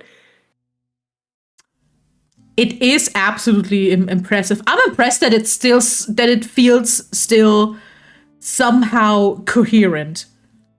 Like in a vague way. But I've seen smaller systems and fandoms that make way less sense than this. I'm overwhelmed with information, but I still think I get the gist of it, which is impressive. Well, and even when I was looking for the map, because like I wanted a good map to show that would have like the way that the government is set up. And even that is like, there are ones that are so involved that like show all the different, like I didn't even go over everything in the, can you let me out of this? I clicked F11, and that's why. You're stuck now in the warp. I didn't even really go through this whole thing, but this was one of the simplest ones I could find because it's less like hierarchy and more giant circle because everything connects. And simple. This is as simple as I could get it. And even then there's like Chat, all this weird this? stuff at the bottom that's like they recruit from all these other people, or they do, and like there's just so much. There's just so many things. And like I didn't talk about almost half this stuff because there's like the planetary government has its own like full government system. They're and medics. Every planet is Woo. different. And yeah, there's a lot. I'm sorry. I get most names. I also like adeptus, by the way, as a term, and then they specify. I like that, by the way. That's a well chosen term. I like that there's an imperial navy because a navy implies water. For them, it's the ships. Yeah, but I like that there's the fleet, and underneath that there's the navy, and I'm like, sure. They could have I sent think a fleet, and then we're done. No, no, no, no. I think the Imperial fleet, and I think when I gave the presentation, I just said it's the Navy and moved on because of time. But technically, like you can see it in here, the navigators fall under the Imperial fleet, the Imperial Navy themselves, and then I think on this edge where the star is and it doesn't say is actually merchants. Because all the merchant like vessels and the flagged like merchant vessels would also fall technically under the fleet. By the way, I'm also surprised how much positions I understand from wording alone. Thank you, school education. But what the hell is the officio perfectus? If I read that correctly, in the big middle line. Prefectus. Prefectus. Okay, never mind. Prefectus. It is small. Nope. Yeah. Never mind then. It's oh god, there's so much. Whew. Yeah. Okay. That being said, it's a lot. That being said, I want to talk orcs. Because orcs are one of the only things I know. And almost in chaotic what the fuck scenarios. I have one question because Haze sent me sent me a TikTok yesterday that had an interesting question, and I need to talk about that question first. But first, as we established already, the orcs make things happen through manifestation or delusion, depending. Yeah. I have a question. Why are they not the ruling species? What actually keeps the orcs from just... Is it really just because they believe in the God Emperor that they just don't take over? I mean, I think we fight back. And like, I think that really any of the Xenos races have the ability or the capability to be, like, to possibly attempt to take over, but humanity just keeps fighting. And I believe that the orcs are the most, other than I think Tyranids, they have the most people. Like, they're the largest race. Of all, or? Yeah, I think they have the most, like, numbers-wise. But... Even than humans? Yeah. I think the only ones that it's possible they don't are the Tyranids. And the Tyranids are, like, everyone hates the Tyranids. Like, that's... the Tyranids are really bad. Like, Tyranids involved in your planet, the planet is getting destroyed bad. So the orcs have the most people and have the superpower of manifestation and... Huh? Why is... Because my big question is, like, the problem with orcs in most scenarios is that they're a horrible racial stereotypes, or two, because of that are like, well, they don't have a lot of intellect. Is that the same with the orcs here? So I think humanity sees them as such, but there are some cases where that might not be the case. I think we see them as this, like, barbaric and, like, primitive race, but in reality, they're, like, very accomplished warlords and, like, the most, like, there's a reason they're the largest and a reason that they're, like, a big, huge conquering force and are conquering all these planets and winning and stuff like that. I think that we're able to keep them at bay, but the question is it for how long? And, like, where does the strategy end? And when are we not as powerful as we should be, type of thing. Orcs are just like me, full of delusion, as it should be. As it should be. We all... No, because I was thinking about that yesterday half the day, by the way. I don't know why why space orcs are so in my brain. I don't know, they fascinate me. Because I was like, okay, they basically manifest things into reality, which is an extremely wild concept baseline for lore and the whole is the god emperor only alive because they think it is. Because then my thought was, okay, what keeps them from actually taking over? Knowing that they're believing in the god emperor, that actually makes sense, that the empire still exists as long as they believe. I will spend way too much time over the next days thinking about the hypothetical of them turning against the god emperor, because I think then the empire's fucked. What it could mean. Well, I think really the humanity and really a lot of these forces are kind of like one wrong move into like being completely destroyed because the orcs are so bad, but like every single one of these, like these are the main Xenos forces. There's more that aren't listed here. Because like anything alien at all is considered like a Xenos creature. Yeah, it's so, us like, versus if them. If you go to a different planet and there's an animal you've never heard of before, that's a Xenos creature. Wow. But these are like the actual like races and like they have, war machines and the ability to like do these horrible things. And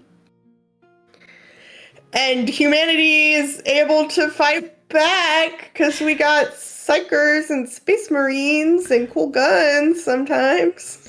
I also like that. Honestly, one of my favorite genres of like hypotheticals and Reddit stories is aliens meeting humans, like normal humans.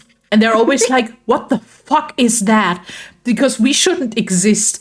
And I like that in a lot of scenarios, humans are just determined little vermin that you just can't get stomped down, and that's what keeps us alive.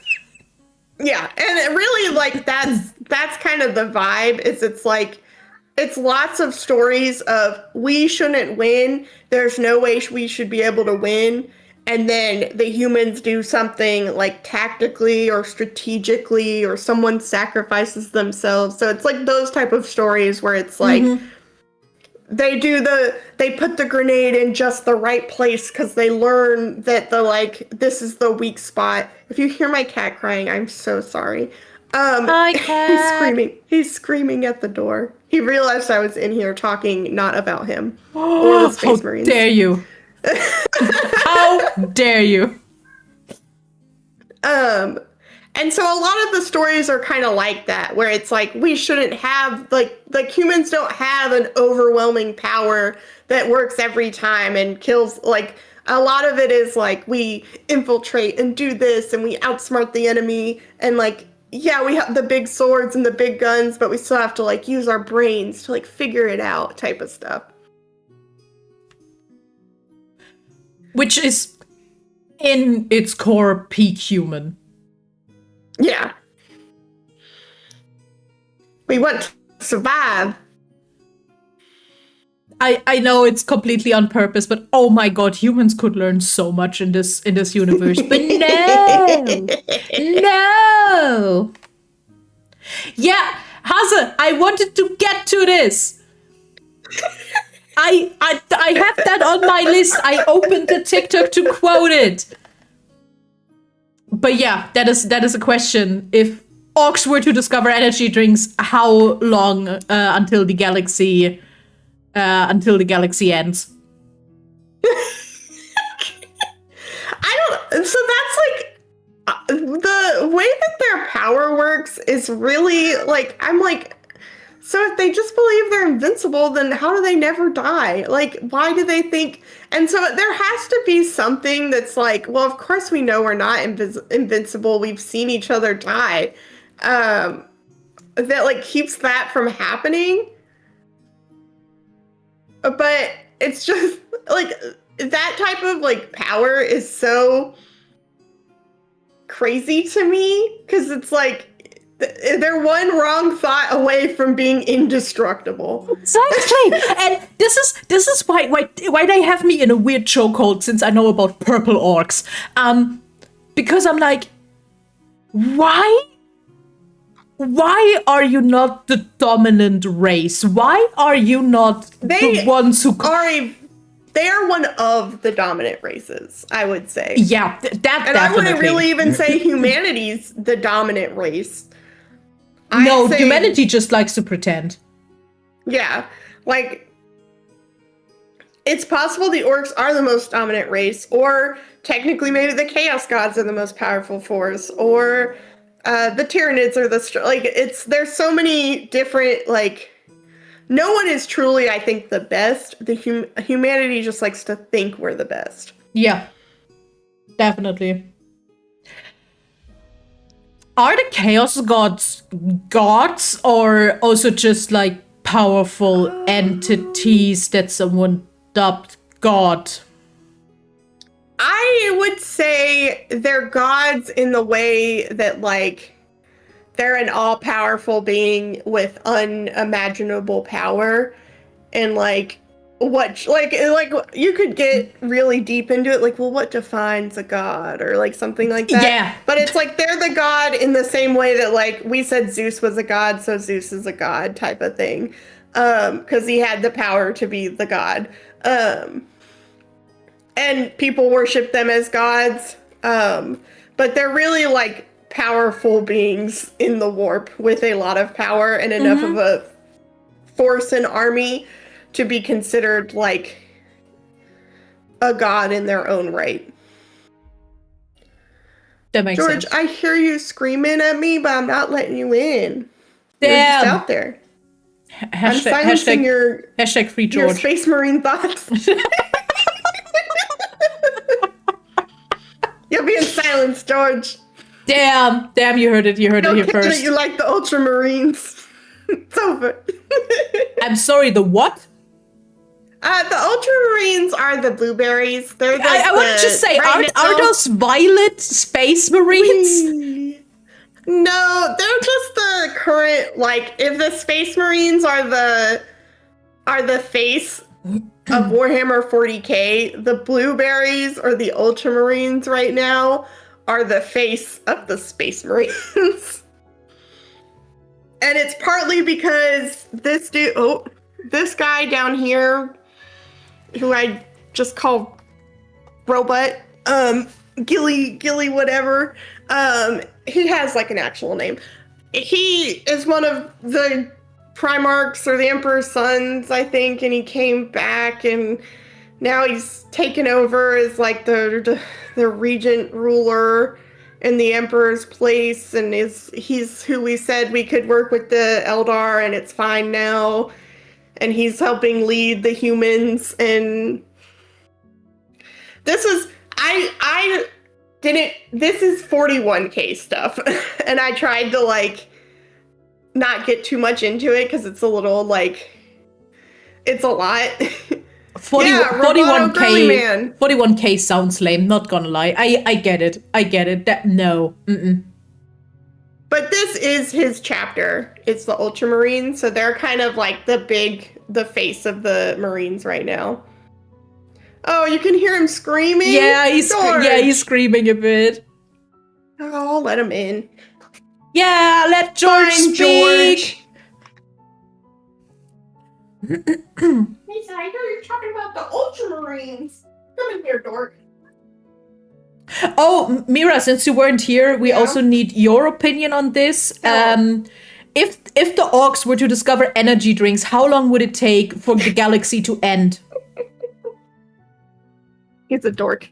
Well, now he's in here. And now he's quiet. Now he's a little coward and doesn't want to... Well, we'll see. He really likes every time I'm talking and not to him. It has to be about him. I mean, honestly, depends. Did you tell them what the substance does? Good point. Oh my god, I could tell them anything. The substance? If I give them an energy drink and I tell them whatever. Oh, the orcs. So that's what's confusing to me, because I'm like, anyone could come over and be like, this makes you invincible, and it doesn't have to be a Monster Energy drink. It could literally be like water. But it also and would if be they believe fun. it would be true. They're really like, this is a healing potion and it heals, and so it heals. Yeah. They're the they fascinate me to no end. It's very interesting to me. I've never had to face an orc in any of my campaigns, and that I consider a good thing. Hey, can you? Hey, I didn't let you in here so you could get into stuff. You little dork. Also, I assume the humans know that the orcs believe in the God Emperor, right? No. Well, maybe someone does, but knowing stuff about the Xenos is how you get killed. That is so stupid. That is strategically so damn stupid. You have an army of strong creatures that have the power of the Lulu, and you're not using it? All you need to know is that they're the enemy of mankind and the evil Xenos, and we just kill them. Duh. There are people who are allowed to have, like, knowledge on the Xenos and some knowledge, but really, like, there's so much that's not been shared, among so many people that they just kind of are told, kill the thing, and so they kill the thing. Damn, that is... And this is why dogmas are good thing per se, but this is where you were like, if you didn't have that stupid rule, you would have a banger resource, but you don't. Yeah. Amateur hour in the Empire. Every space empire I learned about is amateur hour deluxe. What the fuck?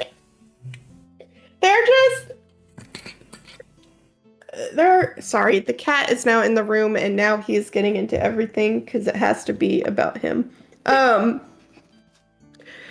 It's just the more you learn about the Empire, the Imperium, the more you're like, why would you do it that way? Why are we like this? What do you mean we don't talk to the Xenos when they probably know the answer? What do you mean we can't use their superior technology? Like, yeah. What do you mean exactly. This could save us and we won't use, like, it's very, and even our own technology that's from humanity's past, we are against using in some cases. Because like I said, like, the Adeptus Mechanicus has been against AI since before AI was this threat that it is now. Anything that's like an artificial intelligence, like a bot, they don't want that. They're very like, yeah, our tech's better than the Xenos. It can't be that theirs is better. Like, it's heresy. The reason they get to keep this like sci-fi tech like vibe that Warhammer has is because the Adeptus Mechanicus like came in and said if it's too like advanced, it's heresy. And if it's either that or the advanced stuff that we maybe once knew, we lost. And we're looking for that information again. And that's like a big part of the Adeptus Mechanicus is they're looking for these like it's like standard template, some like STCs. They're like these like blueprints for these great artifacts of technology that were lost. And like to find one is like super important and like the biggest thing possible. And it's to like find tech that was lost hundreds of years, thousands of years ago. And then to decide if it can be introduced into humanity at all or kept a secret with the Mechanicus.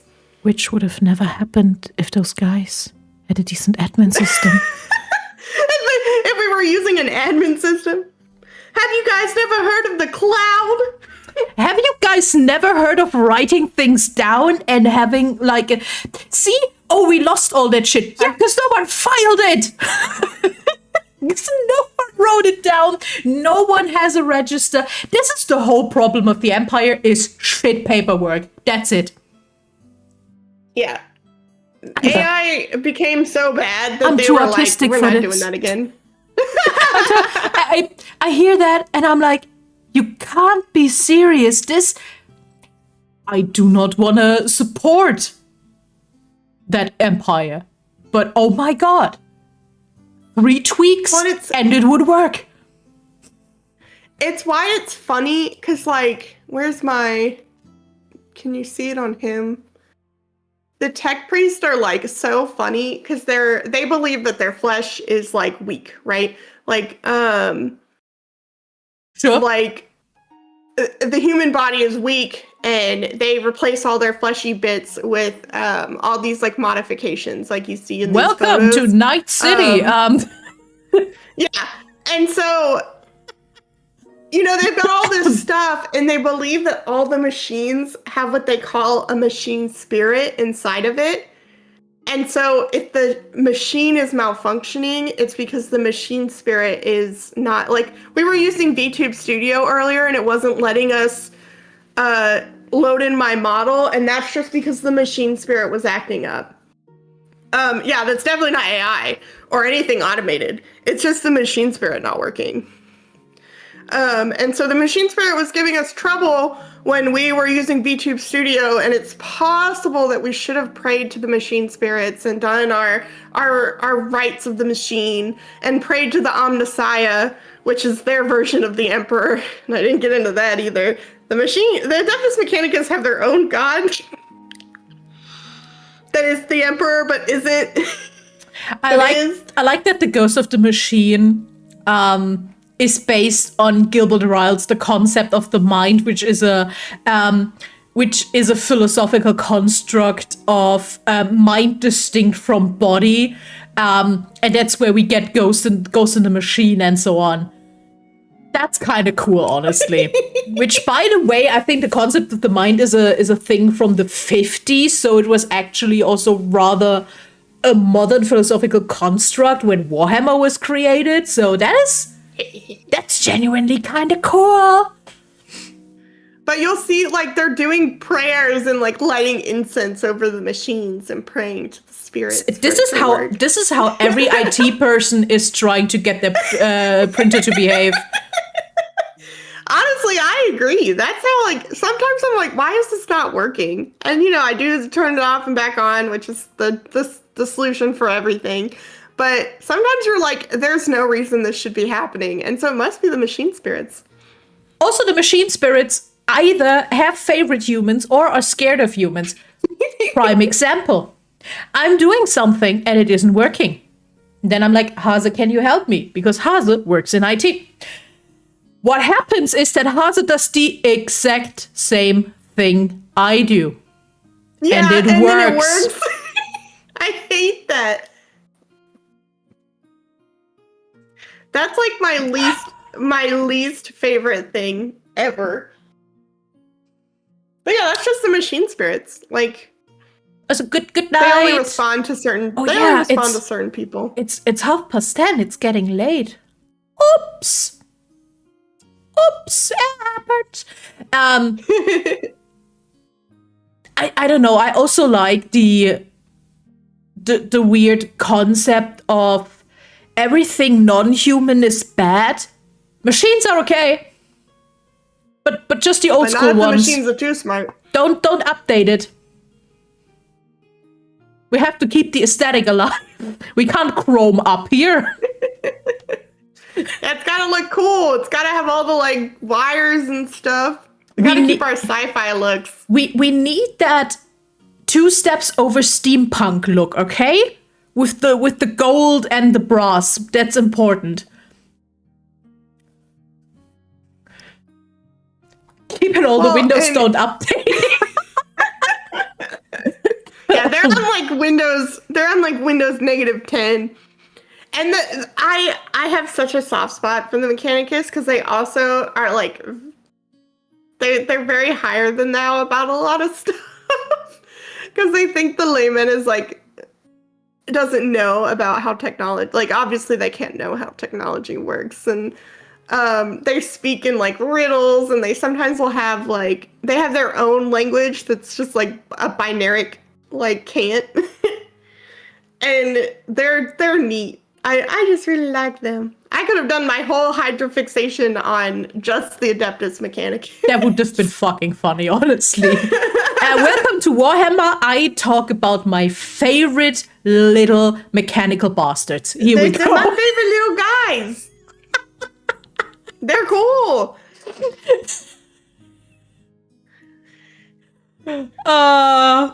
I mean, they look kind of cool. I think I also met some IT guys who have the same attitude if you ask them shit. You know, when you ask them, hey, that's my problem, and then they start from the beginning with this very, very obnoxious attitude, like you never ever touched a PC.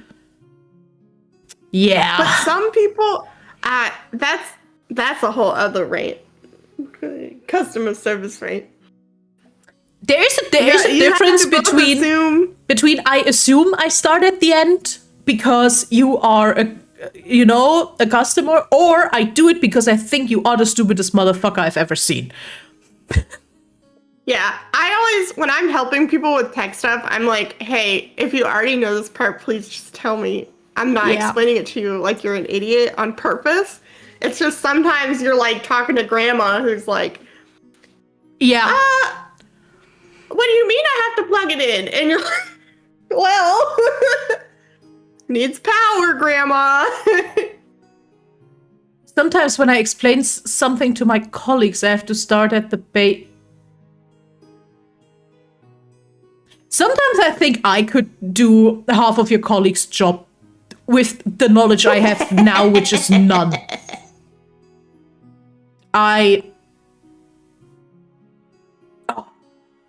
Humans! Am I right? Humans. Okay, but I'm out of questions, actually. I still will think about orcs way too much, and I think I will probably, while cross-stitching, watch 1 or 2 orc lore videos, just to be like, this is insane behavior. Yeah, we're not in IT. Yeah, still. It's weird. It's weird. Chat, do you have any questions for Nitro before we call it a day? Or night, in my case. Oh yeah, I have another question. If you were in the Empire, I mean, you kind of answered that half, but okay, no, if you had to decide to be a part of a faction that's not the Inquisition, where would you go? Okay, where would you go if you had the free choice, and where do you think you actually would be the most useful, I don't know. I want to be a rogue trader. They're space pirates. It's so cool. I think if I didn't choose the rogue trader or the Inquisition, I would likely be Adeptus Mechanicus and be a tech priest. But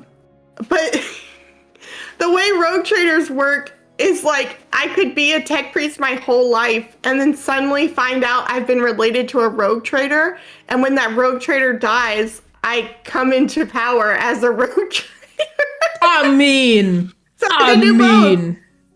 Same with the Inquisition. I could be a Adeptus Mechanicus tech priest my whole life and then suddenly be recruited into the Inquisition and make my way up the ranks of the Inquisition. That is, yeah. It would be cool. That's solid, that works. I just think the tech boys are neat. I just like my scrunkly little metal guys. My little tin soldier army. My little cog boys are just so nice. Also, they got cool names. Like, I would love to be the engine seer on a ship. That sounds cool as fuck. I like the half tech, half esoteric naming. That is such a banger. It's like, it's so fun. We have a navigator. They don't know how to read a map. They have a third eye. They do. So they do know how to read the maps, and that's a whole other layer of the nobles. Is not the maps aren't like there isn't Google. There isn't like Emperor Google Maps. There should be. There are charts for the different parts of like the warp in the universe that those specific navigators know about, and some of those are like highly secretive, like super top secret charts that only like the navigator houses have like access to or stuff like that. And so that's also like there's people that have the information and it's not for everyone, because once you've given that information out, then it's no longer important and you don't have that like power over people. But if everyone had it, it would make traveling so much easier. So that's another like neat thing about the navigators. That's another thing. They're horrible. They're not all of them. Good documentation, good filing system, and a bit less. Not Xenos hate. They can still hate them, but being like, maybe we should abuse them, and the Empire would flourish. It's ridiculous. Also amazing that this is like, it's shit.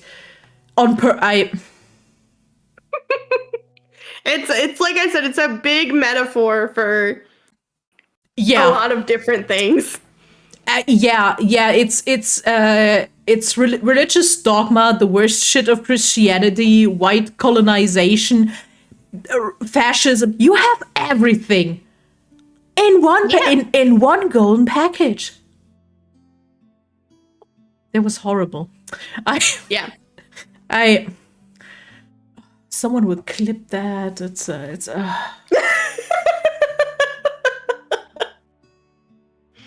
Yeah, okay. I do not support human wrongs. That's gonna be clipped. I support battle none wrongs, but not human wrongs. There's I only support the Inquisition. Okay. And not their human wrongs, though. Because they're doing human wrongs as well. I promise. There's a line. It's a very specific line. But there is one. But holy shit, 2.5 hours. I have so much knowledge now in my brain that I don't know what to do with. That's gotta be interesting. Thank you very much for the peek into Warhammer. Thank you for having me. There was so much. So much information. But yeah, please follow Nitro. Woo! Here on Twitchen. You also have on Twitch your socials linked, right? Yeah. Also, what are you usually streaming? If people decide to follow you, which they should. When am I usually streaming? What are you usually? What am I normally? I am a bit of a variety streamer, so I do a lot of different things. But I am planning to play through Rogue Trader soon. But I've been playing a little bit of everything recently. Hollow Knight, Dark Tide, Destiny, Sons of the Forest, all sorts of stuff. Nice. I'll play a bit of everything. I like Pokemon too. But yeah, when you start Rogue Trader, I will probably have a look at it. to also maybe see if that's a game I want to look at it myself. Who knows? Other than that, where am I sending you guys now? Why is everyone and their grandma online? What the fuck? There are two kinds of raid situation. No one's here or everyone's here. Yeah, every time. Okay, honestly, I will send you over to Pekka, Picha. I don't even know how to say their name, if I'm honest. we share a server for collabs. That's why I know them. But they're playing Hytale, which is a new block game thingy. Ooh, fun. I saw like 3 people now talk about it, which probably seems like a nice thing and a nice change of pace from all the Warhammer knowledge. So the rating over. It'll be very different. Yeah, definitely. Wish a happy snack raid. I will see you guys on Friday evening. Because it's the second week of me only doing collabs. It is what it is. This is January. And it's a watch along, and I'm watching K-pop Demon Hunters with Lupina Bella because Bella never saw that movie. Ooh. And I can't. This can't go on. This is just not a thing that's happening. Do you have already stream plans on when you're streaming next? I'll probably stream either later today, and I'll actually start Rogue Trader, or tomorrow. Normally I stream at the beginning of the week, Monday through Wednesday, but I don't put out, I'm new to everything still, so I don't have like a schedule for anything. That's fine. Hytale is early access and came from a Minecraft RPG server. That makes a lot of sense. Oh, neat. Riot Games dropped it, is now biting their asses because today... well, get fucked, Riot Games. Okay, I'm starting to rate you guys over. Thank you very much. Thank you for being here and yapping with me. And next week we have another Hydrafixation, by the way. It never stops. We continue to train with Monster Rancher. I have no idea what's happening there. But we'll do it. See you guys. Bye-bye.